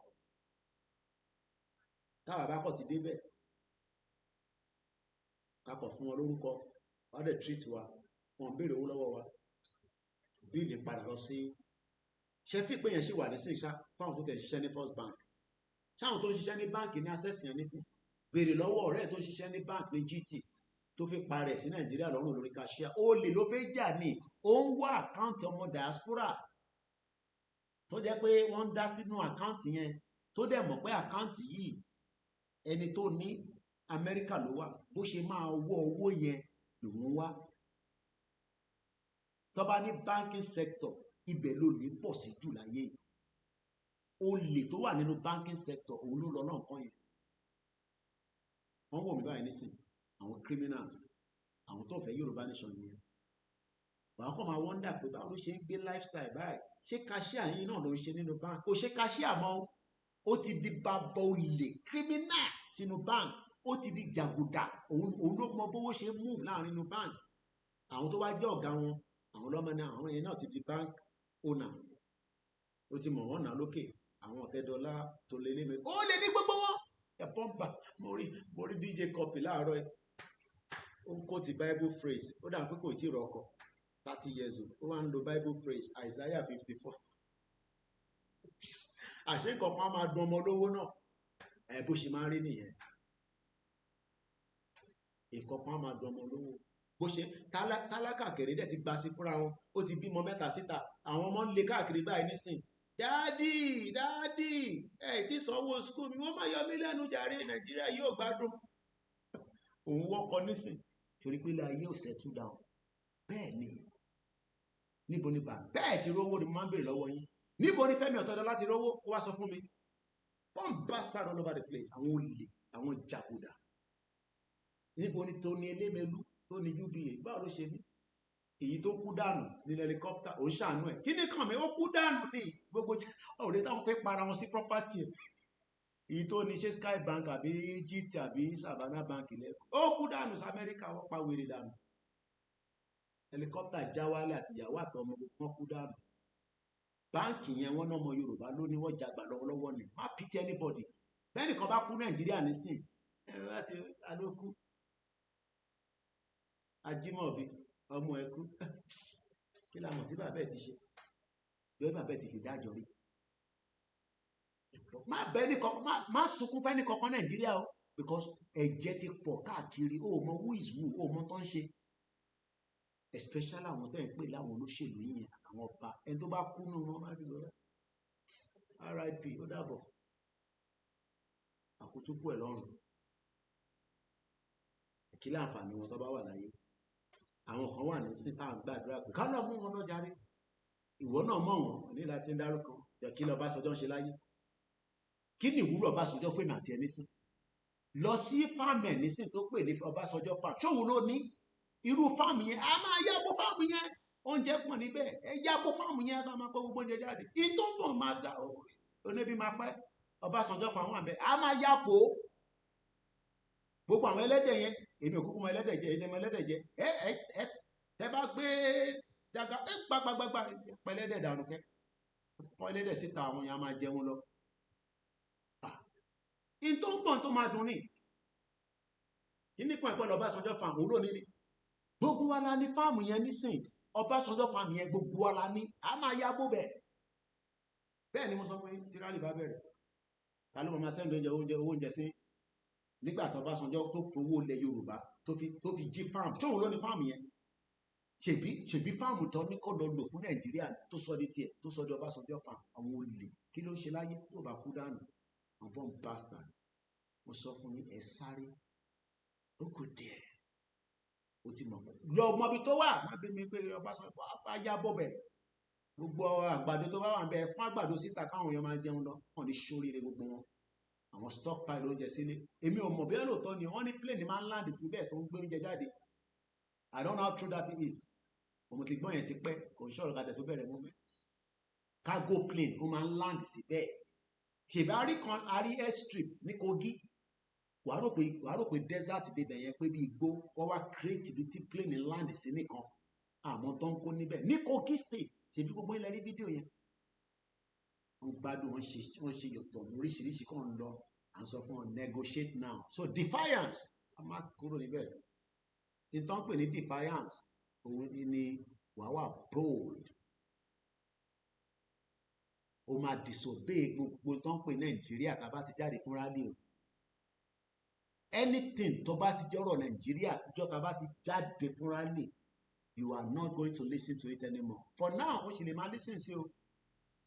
Ọlọ́pàá bá mú ẹ tó bá pè wá, àbí ìlọ ọlọ́pàá kí ló ṣe? Ṣó jalè ni kò jalè? Ẹ fi sílẹ̀, ẹ wọṣọ Yorùbá nation. Tó bá dẹ̀ fi sílẹ̀, ìtàbá lè ṣe àṣẹ fún. Má jalè, má fi Yorùbá nation lọ jalè, àní kò jalè. Má lọ wọnú ṣọ́ọ̀pù ní ṣọ́ọ̀pù wa ní òṣè Yorùbá nation, òun lè nìyẹn. Má jalè, àfi Yorùbá nation jalè. Ọbásanjọ́ fáàmì yẹn kò ń ṣọ̀rọ̀ olè, a máa wọ bẹ́ẹ̀, a máa yábò bẹ́ẹ̀. oúnjẹ pọ̀ níbẹ̀ wọ́n lè kó gbogbo oúnjẹ yẹn jáde nísìnyí bó wọn kọ́ ló máa kó jáde wọ́n lè kó jáde èyí wá dẹ̀ ti ní movement truck jáde nínú Ọbásanjọ́ farm ẹ tẹ́lẹ̀ truck yẹn kẹ́ mọ ibi tó ń kó wọn lọ ẹ lọ mọ gbogbo ibi tí wọ́n kó oúnjẹ sí nísìnyí gbogbo ṣé tẹ́ ká máa ṣe nísìnyí nìyẹn wọ́n ti stockpile oúnjẹ káàkiri tó fi pín fún 2026 olórí burúkú làwọn olóṣèlú they are bomb bastard wọ́n ti tọ́jú gbogbo oúnjẹ pamọ́ ẹ lọ mọ gbogbo silos pátá tó ń bẹ nílẹ̀ Yorùbá kẹ́ mark it down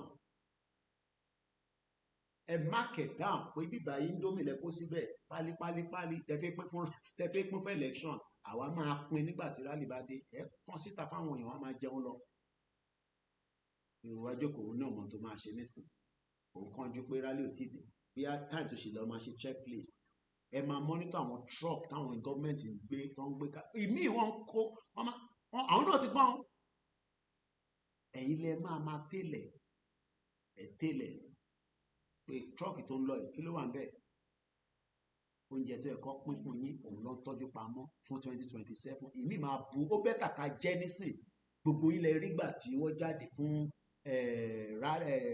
nígbà COVID oúnjẹ yìí ti bú o kí lẹ wá tọ́jú oúnjẹ so now wọ́n tún stockpile oúnjẹ tó máa há àwọn olè wọ́n ti stockpile wọ́n wò mí báyìí àwọn olóṣèlú yẹn èmi ti mọ tí yóò látànà nísìn ó wà nù yàrá ẹ̀ ló tẹ̀ báyìí nísìn bí a nígbà tí ráàrí bá dé inú yàrá ẹ̀ la máa ka mọ́ àwọn sunú air condition ẹlòmíì ò tẹ̀ mọ́ air condition ṣe rí lára báwo air condition ṣe máa rí lára gbogbo mọ́tò tẹ̀ ń wọ̀ pátá látòkè délẹ̀ ẹ lè mọ impact pé heat yẹn kò dáa lọ sí Dubai wọn bí taxi driver náà dá ó wá wọnú taxi ẹ̀ ó wá lórí wọn pé nínú 32 degree ó wá ṣí window sílẹ̀ pé kò sí air condition níbẹ̀ train lásán ní Dubai ó ní air condition ṣáwa la máa jẹ́ country tó gbóná ni títa bá gbóná inú ilé gbọ́dọ̀ máa tutù mọ́ ẹ lára wà tán air condition bó wà wá ní ẹlòmíì nísìn ọlọ́run ọjọ́ tún sí ní fan nínú ilé ẹ̀ ti ṣiṣẹ́ kò lè tán nígbà tó ní ná idiot country bomb bastard. So defiance, as we say, tẹ́tí rẹ̀ mí gan-an ní láti lọ díẹ̀ bí adé tún padà wá mọ̀ ká máa pẹ́ báyìí kọ́kọ́rọ̀ àṣẹ briefly ni mo ṣe wá jáde tẹ́lẹ̀. What does defiance stand for? Tó bá ní defiance. Argumentative and defiant behaviour including refusing obey rules. Tá bá ti jáde fún rally àgbọ̀ kankan tó ń jẹ́ ọ̀rọ̀ Nàìjíríà mọ́ ayé Nàìjíríà ti tán from that day henceforth kò sí bó bá wù gọ́vnà kó lọ sórí rédíò ayé ẹ̀ ti tán àwọn ọ̀gbọ́n kan tó ń sọ mọ́sẹ̀ a ti sọ fún ike negotiate ẹ̀ down in tán pè ní defiance nìyẹn you would have to disobey the rules. Continually challenging authority continuously challenging them until we have Yoruba nation. Ìyẹn ni bàbá ṣe sọ pé tẹ́ bá ti jáde àwọlé. Mine is to prepare your mind. Jọ ẹlòmíì ọmọ ta fi jáde fún. Fúlàní pa kí ní kàn mí pẹ̀lú pé Fúlàní pa yín. Ìtẹ́ kí gbogbo wa máa prepare yín fún ní gbogbo media ká máa prepare yín fún kan báyìí. Survivor kits. Ọ ti pa wá lórí ọmọ máa pààyàn náà lójoojúmọ́ ni ọ̀rọ̀ Nàìjíríà pé wọ́n ní pààyàn níjọ́ kan yẹn fìyẹn sílẹ̀ ìlú pààyàn ìlú tó ń gbẹ̀ ẹ̀jẹ̀ ni wọ́n máa pààyàn títí táyé máa fi táyé ayé òde ní parẹ́ bẹ́ẹ̀ ni alalẹ́ lọ́ máa ń gbé àwọn truck oúnjẹ ẹ̀yin náà máa fi mú sílẹ̀ àwọn dírẹ́bà tó ń wa truck ẹ máa bè lọ́wọ́ wọn pé truck yẹn kí ló wà nú ẹ̀ ọ̀gá wo lè sọ fún yín tó wà nínú ẹ̀rọ ẹ̀hàn fún àwọn bàbá àgbàlagbà yẹn àwọn tí òmùgọ̀ ni wọ́n lọ́ba ti fún wọn ní pennies chicken change àwọn kan ló offload oúnjẹ yẹn ẹ gbọ́dọ̀ mọ̀ ní state yín ní local government gbogbo ibi tó ń jẹ pamọ́ sí ẹ gbọ́dọ̀ mọ̀ nísìn ká tó jáde fún rally because it could be your survivor kit Koiki ló ń jẹ o ṣé gbogbo ká lọ máa tọ́jú oúnjẹ pamọ́ yìí o oúnjẹ dẹ̀ sùn ẹlòmíì nísìn ẹgbẹ́ ilé ẹ̀ báyìí lọ́kọ́ gbogbo oúnjẹ sí báyìí kò dẹ̀ mọ̀ ó kàn ń sun oúnjẹ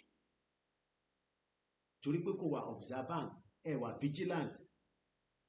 Èmi nísìn I am very vigilant of my surroundings even while I was in the UK. O gbọ́dọ̀ mọ surroundings ẹ. Kí ló dé tí lè tí tó jẹ́ pé èèyàn kì í wọbẹ̀ lálẹ́, àárọ̀ ló máa ń wọbẹ̀? Kí ló dé tó kì í wọbẹ̀ lọ́sàn-án, òru ló máa ń wọbẹ̀? Ẹ gbọ́dọ̀ wà vigilant. Ẹ máa fimú fílẹ̀, ẹ súnmọ́ àwọn èèyàn. Ẹ̀yin tẹ́ bá lè gbé ọyàn sí wọn lẹ́nu, ẹ gbé yàn sí lẹ́nu, ó kẹ́ fi gbọ́rọ̀ lọ́nu ẹ̀ jáde. Torí wèrè lọkùnrin, tá a bá ti rí ọyàn, má bínú ẹ̀yin ìyá wa, orí wa ti dàrú.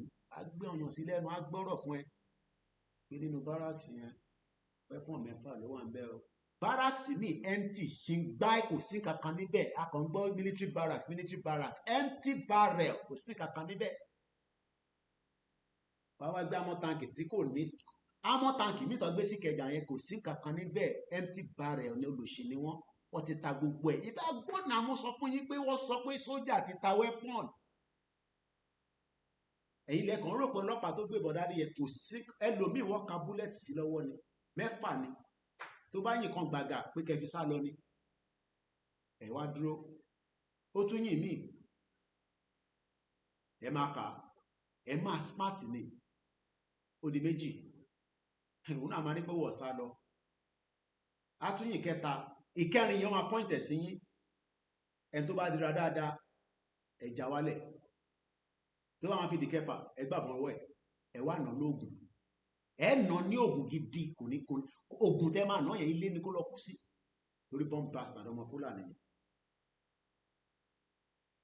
You think it's a joke? Ẹ fi bàbá Akintoye lè máa ṣàlàyé gbogbo eléyìí. Platform tó lè ṣàlàyé fún yín lélẹ́yìí. Gbogbo àwọn platform tó kù wọ́n bẹ̀rù. Gbogbo ẹni mo fi sọ. They are scared. Àwọn náà fi gba country. Ọ̀nà olè fẹ́ fi gbà. Ẹrù pa àlọ́ jó lọ́wọ́ ni. Máwà defiance. Koiki ọlọ́pàá máa mú ẹ. A ní o máa disobey rules tá a bá ti jáde, kò sí kankan tó ń jẹ́ rules kankan mọ́. Àgbó kankan mọ́. The rules of engagement have changed. Ìyẹn ló ṣe ń pè ní defiance.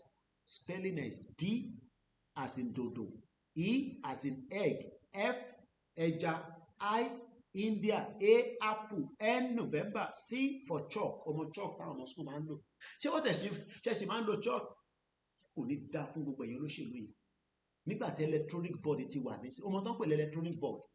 Electronic board yẹn ni pé pẹ́ẹ̀nì yẹn tó bá fi kọ̀ọ̀kan, ó ti rọ ní school àwọn ọmọ mi. Àgbà tí mi náà kàwé kékeré náà láka ọ. Tó bá ti fi kọ̀ọ̀kan báyìí, a tún tẹ̀ kọ̀ọ̀kan, a pa gbogbo ẹ̀rẹ̀. Wọ́n ṣì ń lo chalk, blackboard táwa lò nígbà tí mi wà ní Abẹ́òkúta grammar school. You no go better for anybody. Èmi sọ fáwọn student association mi láti 4 years ago lèmi ti fuck off kúrò ní WhatsApp group fún àwọn olùṣí. ẹ máa kí n lo language yẹn kí fún wọn lẹ́bẹ̀ẹ́. Àwọn idiot. Mo sọ fún wọn nígbà yẹn, gbogbo wọn nísìnyí, ẹlòmíì inú wọn kò ró ń jẹjẹ báyìí nísìnyí. Ẹlòmíì inú wọn kò ró ń jẹjẹ. Ẹlòmíì wọn gbára wọn gidi. Gẹ́ẹ̀ kan ṣe ìgbẹ́jọ́ kan mọ̀ tẹ́ ti gbàgbé kan nígbà mi máa ń send message sí wọn, máa ń send audio mi sí wọn. Àyẹn wá ní Mr. Koiki, oní Koiki, ó ní ṣé mo mọ̀ pé kéèsì yẹn wọ̀ tí yanjú ẹ̀. Mo ní kéèsì wo? Ìkan náà àwọn colleagues wa tó gbá gẹ́ ọ̀yàn gbọ́wó lọ́wọ́ ẹ̀. Mo mọ̀ bí ó tún jẹ́ lóbò torí ọkùnrin wèrè ni wá. We are bomb bastard. Tó bá gbowó lọ́wọ́ obìnrin, wọ́n pọ̀ bẹ́ẹ̀ ní London náà. Àwọn ìyá oníyà tó ń tán ra mánéjà yí ara wọn, á gbowó lọ́wọ́ wọn, á tún jẹ wọ́n nísàlẹ̀. Ó wá ní kò tí ìdáwó padà. Mo mọ̀ nípa kéèsì yẹn ti pẹ́ díẹ̀, but torí mi ò sí ní gúrùpù mi ti fọ́kọ̀ kúrò ní gúrùpù. Nígbà tó ní tèmi sọ ẹ̀rọ Nàìjíríà máa bírèkì Nàìjíríà, àwọn ọmọ Yorùbá nìyàn, wọ́n dẹ̀ fi máa gbowó lọ́wọ́ èmi. Ẹ̀yin lẹ́ ń dáwó síbẹ̀, ẹ máa dáwó sí old school association, wọ́n máa ṣe blackboard, wọ́n máa ṣe toilet. Ṣé bẹ́ẹ̀ ṣe bọ́ ṣe ń ṣe London nìyẹn l'Amẹ́ríkà?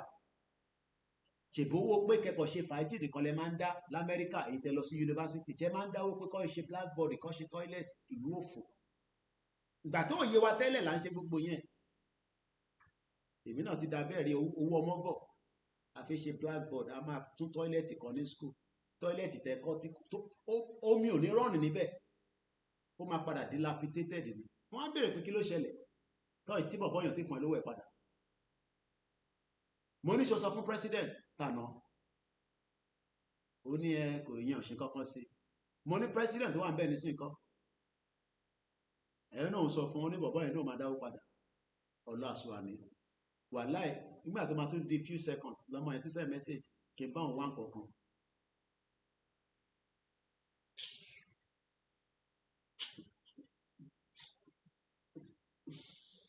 àwọn tàjọ lọ sí school nìyẹn nígbà tí màá kọ́kọ́ rí àwọn tàjọ lọ sí school gbàrà tí mo wá lé ní 2015 mo máa ń bèrè pé ṣọ́ sick ni báwo lè ṣe wọ́n á wò pàpàpà báyìí wọ́n náà wọ́n sick so báwo lè gbogbo ń ṣe wọ́n á wò bẹ́ẹ̀ tó sick and that was 2015 kàmáì ti wà sọ nísìn tí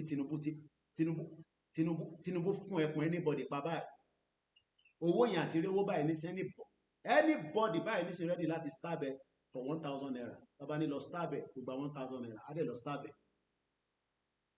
situation tó wà nílẹ̀ Yorùbá nísìn nìyẹn so ìwọ diaspora tó ń sọ pé kò pọ́n ẹ́ àwọn tó fi sílẹ̀ sílé Tinubu ti fìyà jẹ wọ́n àwọn ló máa ṣe jàǹbá fún yín àwọn ló máa sọ pé torí woman yẹn alájà ni ó ṣẹ̀dé mi òun lẹ̀dí kan ló ń dágbélé o àbí ká lọ yẹ̀ wò ọlọ́run máa mú wa many things are happening in Yoruba land because the devil mind ẹni tó jókòó tó rí nǹkan kan tó fẹ́ ṣe devil mind ni oríṣiríṣi ló máa wá sí forward iwájú ẹ̀ ṣe ń lọ́bẹ̀ ṣe má lọ ẹ̀ǹtẹ́ṣù bá dẹ̀ lónú wọn aya ó lọ nìyẹn àwo lọ nìyẹn ẹlòmíín tó fi lọ ṣe yẹn kò fi ṣe the situation of the country right now is terrible extremely terrible báwo lẹ ṣe máa fún yàn ní 5,000 naira tó máa kí bí ẹ̀mẹ́ta ẹṣẹ́ àwọn àná àwọn diaspora like nǹkan mẹ́rin àbí wọ́n ti fún wọn 5,000 naira kọ́ wọn máa kí wa léraléra tó bá yẹ pẹ̀lú tó ń ṣiṣẹ́ tẹ́nìyàn rí 5,000 ní every hour tó jẹ́ pé 5,000 ló ń sọ fún per hour ṣé ó máa bá yín fún 5,000 naira ìyẹn la ṣe ń sọ pé a máa wà defiance tàbá ti jáde fún rally àgbọ̀ ṣe gbáìmọ́ we are going to refuse to obey the rules òun ló pè ní defiance ìtọ́ṣe ní Arab Spring nìyẹn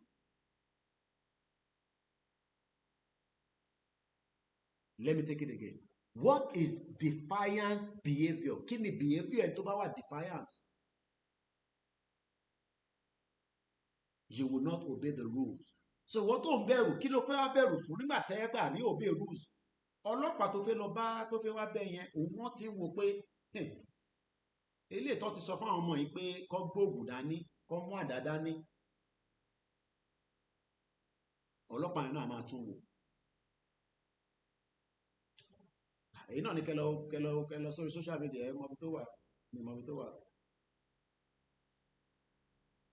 ọlọ́pàá yẹn náà máa béèrè pé wagwan lọ́dọ̀ tiwa ní UK tó bá ní wagwan tó bá ní nothing gwan tètè máa wà àdúgbò tó wà kó má yẹ pé àwọn tó ń ìkọ̀ wagwan tó bá máa sọ lẹ́lẹ́kejì yẹn wọ́n lè yọ jagamu jáde ẹni tí lè ṣẹlẹ̀ tó bá ní UK ni mo ti mọ̀ pé ó lè wòyàn lẹ́ẹ̀mẹ́ta wọ́n bí bàbá ẹ̀dá tó bá wà lórí train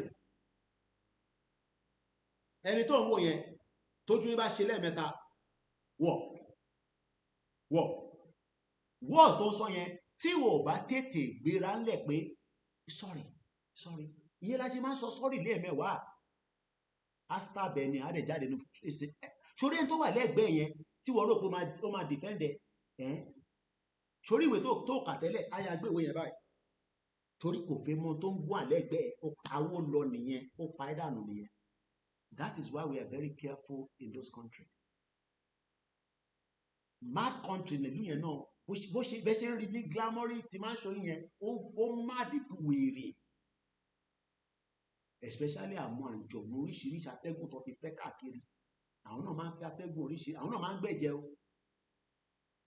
torí ọmọ tó ń wẹ̀ tó ń sọ fún ẹ pé ó fẹ́ padà sẹ́wọ̀n ìwọ ọmọ kóun fẹ́ padà sẹ́wọ̀n torí ẹlòmíì láìkẹ̀ ẹ̀wọ̀n nù wọn prison yẹn bí ọ̀nà dá ohun ní fáwọn adestabẹ that's why eye contact in the UK kí n wúra wa lẹ́ẹ̀mejì tó bá ti wò lẹ́ẹ̀kan tóun náà wẹ̀ tó bá smile sí ẹ òkè wà òkè nìyẹn díẹ̀ bọ̀ tó bá ti wẹ̀ ní wò tó ó mọ spirit tó bá jáde kúrò nílé ẹ̀ wọ̀ tó wèrè tí wá pọ̀ dúdú sí dúdú àmúrò àjọ̀nù tó wà ń bẹ̀ wọ̀ UK ni mo ti mọ̀ pé àwọn ọmọ kan wọ̀ bí bàbá wọn dá kọ́ lọ sí ọ̀nà dá bọ̀rù trainers ló máa fi ń dára wọn mọ̀ trainers àwọn kan wà wọ́n mọ trainers tó ń lò ládùúgbò yẹn tẹ́lómi bá dádùúgbò yẹn tó wọ̀ ọ̀nà dá trainers wà àdúgbò yẹn bó ṣe ń wọ àdúgbò yẹn lọ́tún máa rí pé eléyìí ò ń ṣara wọn ìyẹn ni UK ṣe sọ pé dangerous weapon àwọn ọ̀bọ̀n àwọn àdá àwọn ọ̀bẹ kankan tó wà lọ́wọ́ yín ẹ kó padà wá fún wa so nígbà tílẹ̀ Yorùbá náà tó bá di pé gbogbo ẹ̀ dust bá ti ń settle down àwa sọ fẹ́yìn náà pé àdá tó wà lọ́wọ́ ẹ̀yẹn ó padà wá okay let me end it now like this mo kí gbogbo wa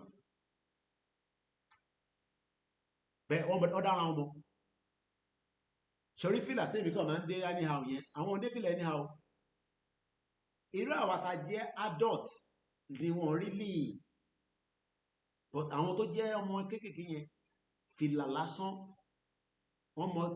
ọmọ kí tó bá gbé fìlà yẹn báyìí eastern ló ti wá tó bá dẹ̀ ń lọ Peckham dá padà báyìí ṣorí tó bá gbé báyìí dé Peckham àwọn ti Peckham mọ̀ pé eastern ló ti ń bọ̀ wọ́n ọ̀dẹ̀ mọ́ tó fi wá ṣe ládùúgbò yẹn so gbogbo country ló ní issue tiẹ̀ bẹ́ẹ̀ni amazing but the true story I have lived in the UK for 20 years these are my concern for my children àwọn ọmọ tá à ń bí nísìn Ọlọ́run kó wà pẹ̀lú gbogbo wọn ó máa bá àfiṣọ́ ẹ̀ṣọ́ wọn ṣe ó máa pilot àwọn ọmọ ẹ̀ máa tẹ̀lé wọn káàkiri this is why we are saying that let's give them another life ká fún wọn ní another hope wọ́n ṣe pé UK ò dùn wọ́n ṣe pé kò wọ́ òkè bọ̀ káwọn ọmọ yẹn náà pẹ̀lẹ́ ìtẹ́wà ńlé kí gbogbo wa ṣe kí ni ká gba country wa ká wà ní ìgbé àlàáfíà ìyẹn ni bàbá Akintoye ṣe ń sọ fún wọn ní Punch newspaper negotiate now ẹ̀yin olóṣèlú ẹ̀ ní gbọ́rọ̀ ẹ̀yin sọ̀rọ̀ 2027 when situation is tense right now in the country. Ó ní fídíò kan tí mo tún fẹ́ play kọ́lọ̀ ń jẹ́ tètè rí mo kí gbogbo ẹ̀yin tẹ́ wà lórí ìjókòó bí n tẹ̀ dárúkọ yín mo kí yín o and we love every one of you for the great work we are all doing. Máa yẹn bẹ̀rẹ̀ pẹ̀lú yẹn lọ sórí history mi lórí YouTube and I believe àná náà ni mo wò almost mo tẹ̀wọ̀n pé Délé Mọ̀mọ́dù pọ́mọ Ẹdó ni ṣé àwọn fídíò ẹ̀kan lánàá tó náà ń ṣe lé sí Edo State. Let me play this while I'm looking for that. Ẹ gbádùn ilé lọ́wọ́. This is Díyà Òjó nígbà táwọn Lagos State Union tó ṣe pàtí kan ní London. Mọ̀ sí mi ló sẹ́ndẹ̀ sí mi lánàá. So while I'm playing this, I will be looking for the video tani gangan. So ẹ̀yin tẹ́ ń gbọ́ mi àtẹ̀yẹ ẹ̀yin tí ẹ máa tún gbọ́ mo kí gbogbo wa o. Let's listen to this while I'm looking for the video gangan tí mo wà.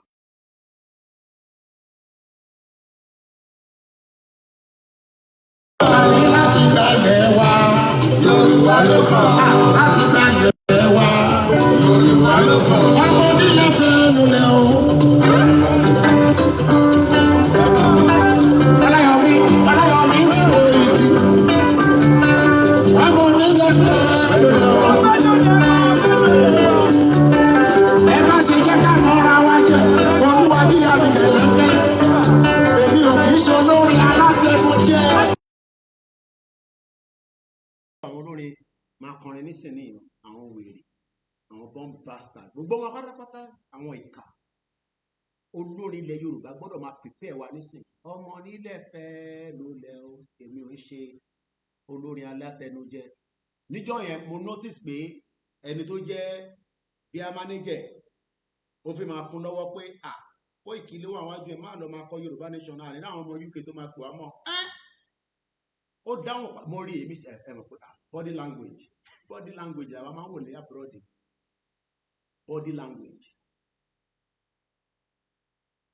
ó fàyè lẹ́sẹ̀kẹsẹ̀ ni pé kí ló mean ọmọ Yorùbá lòun wọ́n pààrọ̀ òun Ìgbòho jáde òun fẹ́ kí Ìgbòho òun fẹ́ kí Koiki òun fẹ́ kí àwọn ọmọ Yorùbá nation òun ní kóhun dákẹ́ kọ́ má pè òun sí kọ́ má pè òun mọ́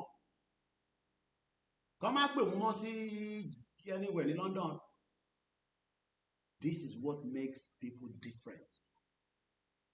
2 years ago ní fídíò yẹn wọ́n sì mi ló kọ̀ sẹ́ndẹ̀ sí mi ẹ lọ wo mo ti share link ẹ̀ síta kẹ lọ gbọ́wọ́ sí kẹwò.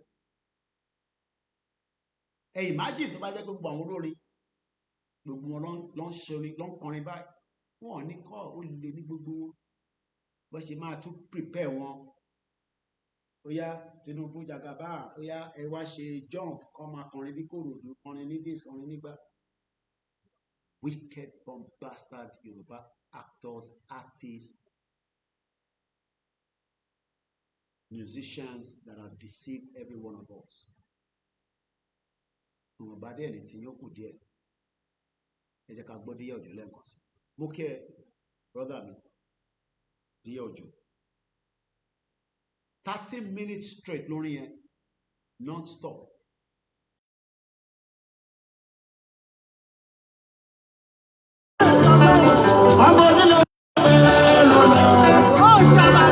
Yorùbá nation ti wá ní. Ọmọ onílẹ̀ fẹ́ lọ́lẹ̀. Ọmọ onílẹ̀ fẹ́ lọ́lẹ̀. Yorùbá nation ti wá ní.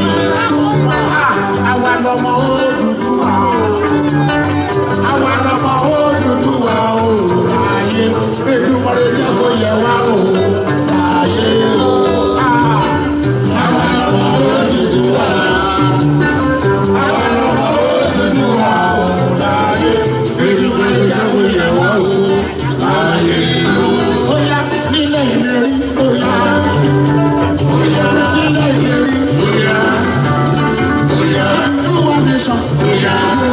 Àwọn Cuba wọ́n ti rẹ́dì, àwọn Brazil wọ́n ti rẹ́dì, gbogbo Amẹ́ríkà wọ́n ti rẹ́dì, àwọn Spain wọ́n ní ká máa lọ, àwọn French wọ́n ní ká máa lọ, lágbàlẹ̀ wa Ìgbòho ṣá ó yá padà sílé, Ìgbòho ṣá ó ní ò padà sílé, Yorùbá nation adélẹ̀ ìlérí.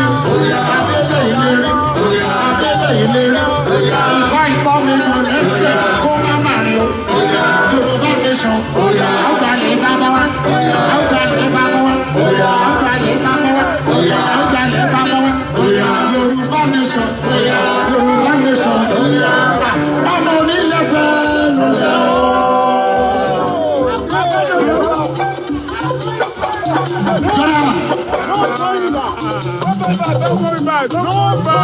Ọmọ onílẹ̀ fẹ́ lulẹ̀ o.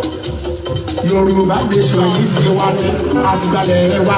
Ọmọ onílẹ̀ fẹ́ lulẹ̀. Sunday Igboho. Ọmọ onílẹ̀ fẹ́ lulẹ̀. Yorùbá nation yìí ti wá ní.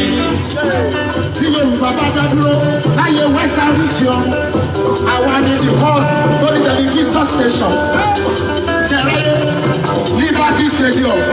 Àwọn oníṣẹ́yìn wọ́n ti fa gbogbo ẹ̀jẹ̀. Owó ni wọ́n jẹ, owó ni wọ́n mú. Lásìkò yìí, ejò ń kówó jẹ, aáyán ń kówó jẹ, èèrà ń kówó jẹ. Ọmọ nílẹ̀ fẹ́ lọ́lẹ̀. Ọmọ nílẹ̀ fẹ́ lọ́lẹ̀.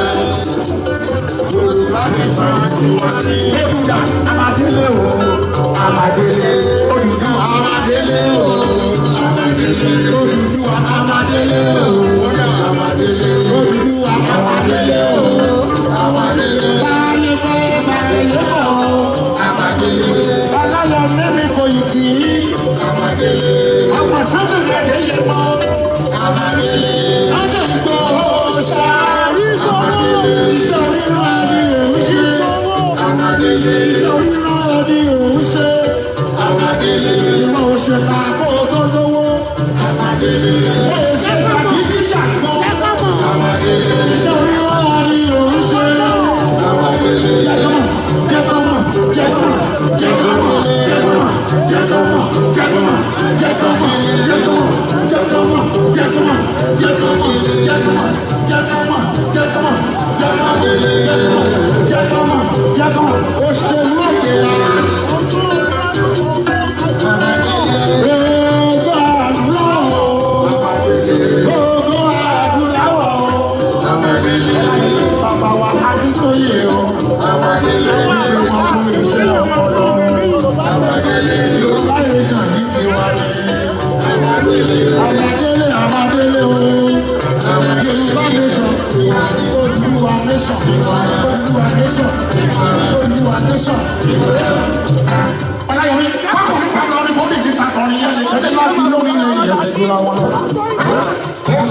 Yorùbá nation yìí ti gbogbo wa ni kó má gbọ́dọ̀ bàjẹ́ torí kò sílùú mìíràn tí a lè lọ àjòyè dàbí ilé ẹjọ́ ká so wọ́pọ̀ ká fi mọ̀ ṣọ̀kan kékeré láti bẹ́ńdẹ̀ tó fi dé Ẹdó tó fi dé Èkìtì tó fi dé Oǹdó padà sí Ìlọrin tó d'Ògbómọ̀ṣọ́ tó fi dé Ọ̀yọ́ padà sí Ìbàdàn Ìbàràpá Ìgàngàn Ìgbòho Ṣẹ̀pẹ̀tẹ̀rì Èrúwà tó fi dé Ìjẹ̀ṣà-Òru Àkànàdà tó fi dé Òṣogbo Àkúrẹ́ Olóyè Mẹ́kun gbogbo wa pátá o Yorùbá nation là ń ṣe kí ilẹ̀ ti wí. Yorùbá nation là ń ṣe kí ilẹ̀ ti wí o. Yorùbá nation là ń ṣe kí ilẹ̀ ti wí. Yorùbá nation láì ṣe. Ìyá àṣẹ ń tó. Yorùbá nation láì ṣe. Kí ọmọ bàbá kì í mọmọ lẹ́rù. Yorùbá nation láì ṣe. Yorùbá nation la mi ṣe. Yorùbá nation láì ṣe. Kódà wípé o ní option. Yorùbá nation láì ṣe. Wọ́n ní Yorùbá kó máa lọ. Yorùbá nation láì ṣe. Ṣẹ́rílẹ̀ nọ̀tọ́pá la. Yorùbá nation láì ṣe. Ṣẹ̀mọ̀ pé Yorùbá ló ní. Yorùbá nation láì ṣe. Kódà èyí tó wà ní Fleet Street. Yorùbá nation láì ṣe. Ọlọ́run mo ní Yorùbá ló ní. Yorùbá nation láì ṣe. Yorùbá nation láì ṣe. Yorùbá nation láì ṣe. Olùdùwà á gbè wá o. Yorùbá nation láì ṣe. Olùdùwà á gbè wá o. Yorùbá nation láì ṣe. Olùdùwà á gbè wá o. Yorùbá nation láì ṣe. Ọ̀làyọ̀ mẹ́mi kò ìkí. Yorùbá nation láì ṣe. Máa ṣiṣẹ́ ìlú lọ. Yorùbá nation láì ṣe. Ọlọ́wọ́ ọba ń bẹ lẹ́yìn ẹ̀. Yorùbá nation láì ṣe. Ọlọ́wọ́ ọba ń bẹ lẹ́yìn ẹ̀. Yorùbá nation láì ṣe. Ọ̀làyọ̀ mẹ́mi kò ìkí o. Yorùbá nation láì ṣe. Máa ṣiṣẹ́ ìlú lọ. Yorùbá nation láì ṣe. Yorùbá nation la mi ṣe. Yorùbá nation láì ṣe. Yorùbá nation la mi ṣe. Yorùbá nation láì ṣe. Ó máa gbà sílé màmá wọ́n rẹ̀ nílẹ̀ mọ́. Daddy, let's say Yoruba nation. Let me see Yoruba nation.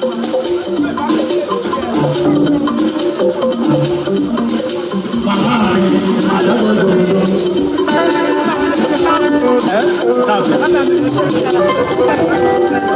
ìjọjú mama wa ṣàkíyà tó ní. Alájà. Alájọjọjọjọ.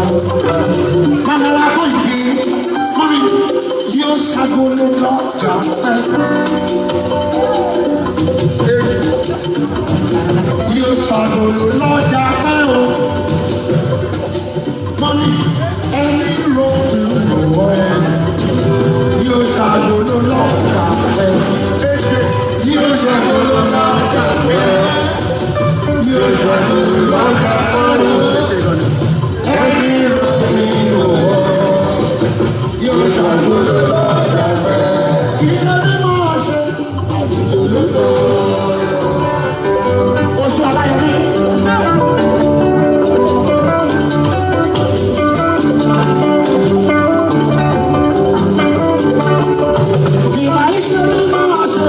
Àsìkò lóko ẹni tí ó pé ra àjọyọ̀ ṣe káwájọ ẹni ẹlẹ́gbẹ̀rú káwájọ ẹni ẹlẹ́gbẹ̀rú wúyẹ̀wúyẹ̀ wúyẹ̀wúyẹ̀ ló mú àníyè èkú lọ́ra.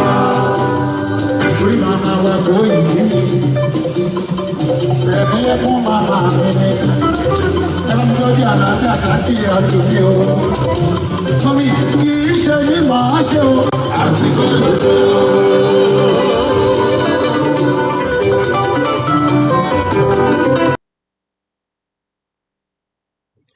Mo ti gbé yín débẹ̀ láàárọ̀ ẹ̀ mo kí bàbá wa Díyà Òjó.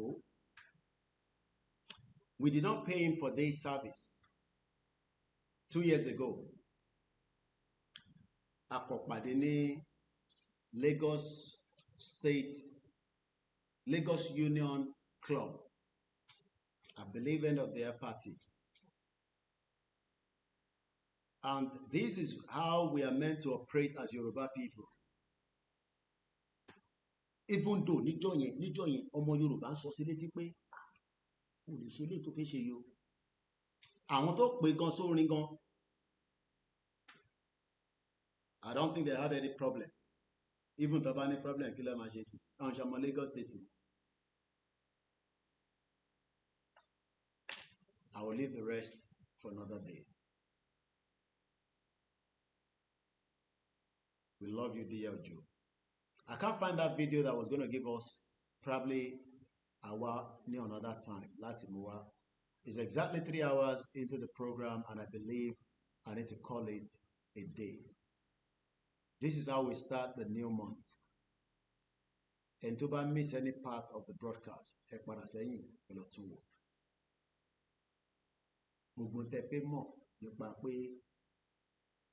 defiance, a máa disobey rules tàbá ti jáde fún rally. A ní gbọ́ kankan tó ń jọ́rọ̀ Nàìjíríà lọ kankan mọ́. Etí wa ti gbọ́, Àṣàkẹ́ wọ́n ti gé tiwa lọ. ẹni tó ń béèrè nọ́mbà mi wà very open, kò ń ṣe nọ́mbà tẹ máa wá kiri. Tẹ bá lọ sórí website mi ẹ rí nọ́mbà mi, tẹ bá lọ sórí Facebook ẹ rí nọ́mbà mi. Mo kí bàbá Victor Ajílẹ̀, mo kí brother mi ẹ̀gbọ́n mi Ọláni, mo kí ẹ̀yin tẹ́ wà ní all over the world, ẹ̀yin ìyá wa, mo kí àwọn Biafra, mo kí Hausa. We are not fighting anybody. We just want to have our own country, that's all. And on that note, ẹ má gbàgbé, this is still an organization. Ẹnu ọdún yọ̀myọ̀m. Koiki, we love you. Owó la máa fi support organization. Mo dúpẹ́ fún gbogbo ẹ̀yin tẹ́ support wa. At least Capstar wa ta fi lò fún rally as fully now ready to go. Wọ́n paint ẹ̀ lọ́wọ́. Tó bá ti paint ẹ̀ tán, wá ṣe fídíò fún mi, màá wá fi wọ̀nyí. Ọdún méjì ló fi jókòó sílẹ̀ tó yẹ pé ẹbí tá gbé sí gan bàbá tó fún wa tó yá wa pé tàbá ìyẹn gbọ́dọ̀ rí níbi tó wà níbi situation ẹ̀. It has cost me a lot of money to bring it back to life. But with the help of ẹ̀yin èèyàn wa náà ni. At least it will be useful when we move with the staff and all other things that we are going to need. As you need support in it, we will take it. It has cost us close to not 1 million, but not close to 500,000. Brand new tires, brakes pad, engine oil spray and it's on Shilowo, Ojoeni, Kojako Pari last week. Hopefully the weather will be good enough. Put a Monaco extension so that bójú bá ká wa mọ́ àwọn staff mi á bo orí van yẹn, iṣẹ́ máa lọ lórí ẹ̀ non-stop 24/7. So we are ready to roll out as a media. Ọlá yín náà ni. Tó bá yẹ pé mi náà náwó tẹ̀ ní Koiki Oya lè ṣe lè irú mọ́tò yẹn á kọ̀ jókòó síbẹ̀. Tẹ́ bá mọ state of situation tó wà tẹ́lẹ̀, Capstar ni. Ẹni tó dẹ̀ yá wa láti ìgbà tó ti yá wa pé tá bá ti rẹ́dì ká dá padà láti 2021 ló ti wà lọ́wọ́ mi. Àwọn tó trust wa, àwọn kan tí torí you speak to many people ní 2021 aṣáàdúpẹ́ fọ́lọ́run pé we still have those that believe in us. So we have been able to revive it back. I'm so happy to see the situation. Mo fi wọn mọ̀ sí mi lánàá. She was shocked. Kódà ibi tá a páàkì ẹ̀sìn gan àwọn ẹ̀gbọ́n lè béèrè pé ṣé ṣọ́ọ̀pù ẹ̀sìn fi lo mọ́tò yìí? Ìtàn fi pè ní ẹnu òdú yọ̀myọ̀m. Everything has now been brought back to life. Side mirror, pointer, everything, and some other things that we cannot reveal for security reasons. So túbọ̀ ràn mí lọ́wọ́. There are still things that we can do. Níṣẹ́ kankan nísìn, ìrọ̀lẹ́ ń pa, no problem. Ṣáà máa rántí pé we cannot still wait for you. We will go ahead when the time comes. Ìwọ̀nba tá a bá nínà la máa lò. Àìmọye mọ́tò tó wà nílé tá a máa rí lò. Tó bá ti di gbòòs tá a bọ́ sórí M1. Mọ́tò máa pọ̀ rẹpẹtẹ. For at least just to start with delay. Mọ́tò máa yapa. Ẹlòmíì kan máa abandon mọ́tò. Gbogbo mọ́tò wọn tó páàkì sínú ilé wọn, gbogbo ọgbà yẹn.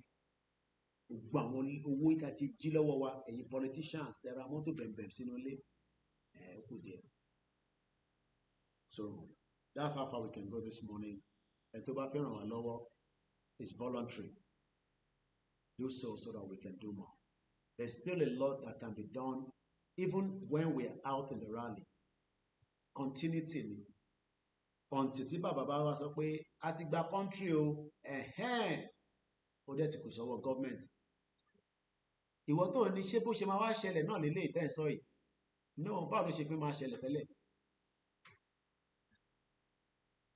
Idiot all over the place.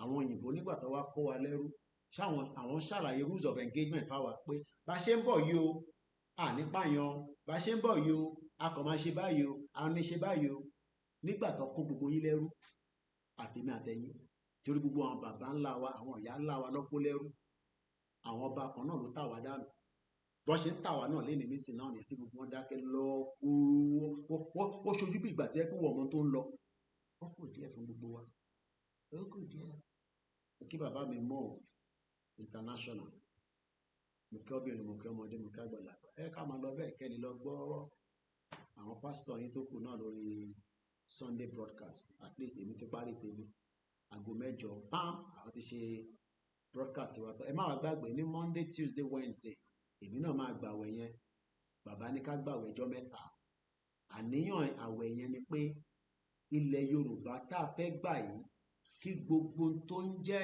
ohun tí wọ́n gbàgbọ́ fún kó jẹ́ kó rọrùn fún wa ó lè jẹ́ láàrin ara wọn lọ́ ti máa ṣe gbà lọ́ máa fọ́ra wọn lórí làwa rárá máa lọ ara àdúrà náà nìyẹn ọjọ́ 3 ni bàbá ní a máa fi gbàwẹ̀ yẹn tó bá ní ọ́sà tó lè gbàwẹ̀ fúnyàn lówó at least minimum of whatever you think nílé kó fi gbàwẹ̀ yẹn fún ẹ èmi náà máa gbà níjọ́ Monday Tuesday Wednesday ọjọ́ 3 lọ́ọ́ fi ní ká gbà àníyàn tá a máa wá gbélé lórí ni pé ilẹ̀ Yorùbá ta fi gbà kó rọrùn fún wa láti gbà that's all má wà against ẹ má takò má ní kò ní ṣe é ṣe ó di 30 years from now tó ṣe ṣe má sọ yẹ ìwọ kọ́ lọ lọ́hùn ok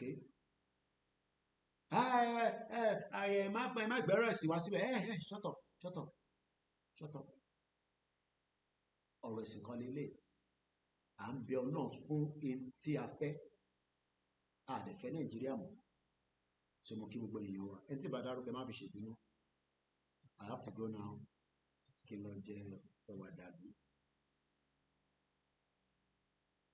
happy Sunday bàbá wa Ìdòwú Matthew mo kí Ògúnmọ́lá Abíọ́dún mo rí ẹ ń bẹ̀ òṣèlú kò lè gbé wá spark us mo kí ẹ Yorùbá nation la fẹ́ and thank you so much bàbá wa dé níyì Johnson Abíọ́dún ìyàwó Táíwò Kíkẹ́ Fásánmi mo kí Prince Adébáyọ̀ Ṣítù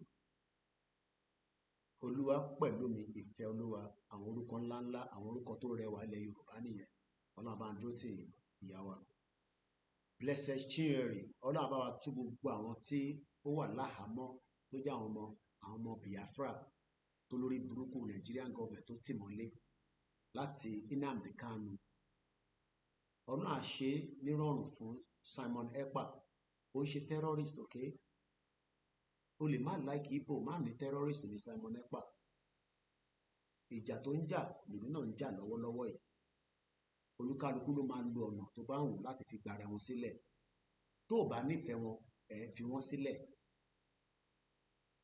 mo kí gbogbo àwọn staff wa happy Sunday lẹ́ẹ̀kan sí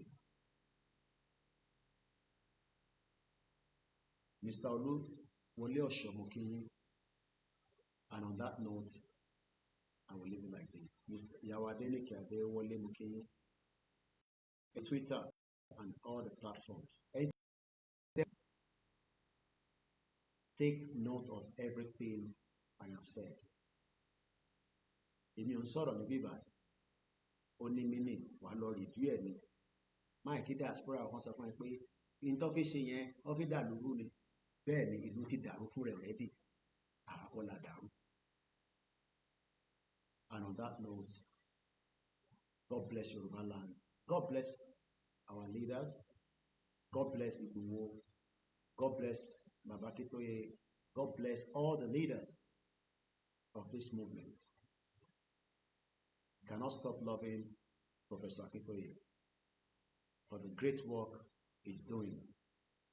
At 90 years old, how he does it, I don't know. How he managed the strength. Tí bàbá yìí bá ń lo strength yẹn, I don't think I should sleep 8 hours without putting my mind in this movement. And on that note, God bless us all. Bye for now.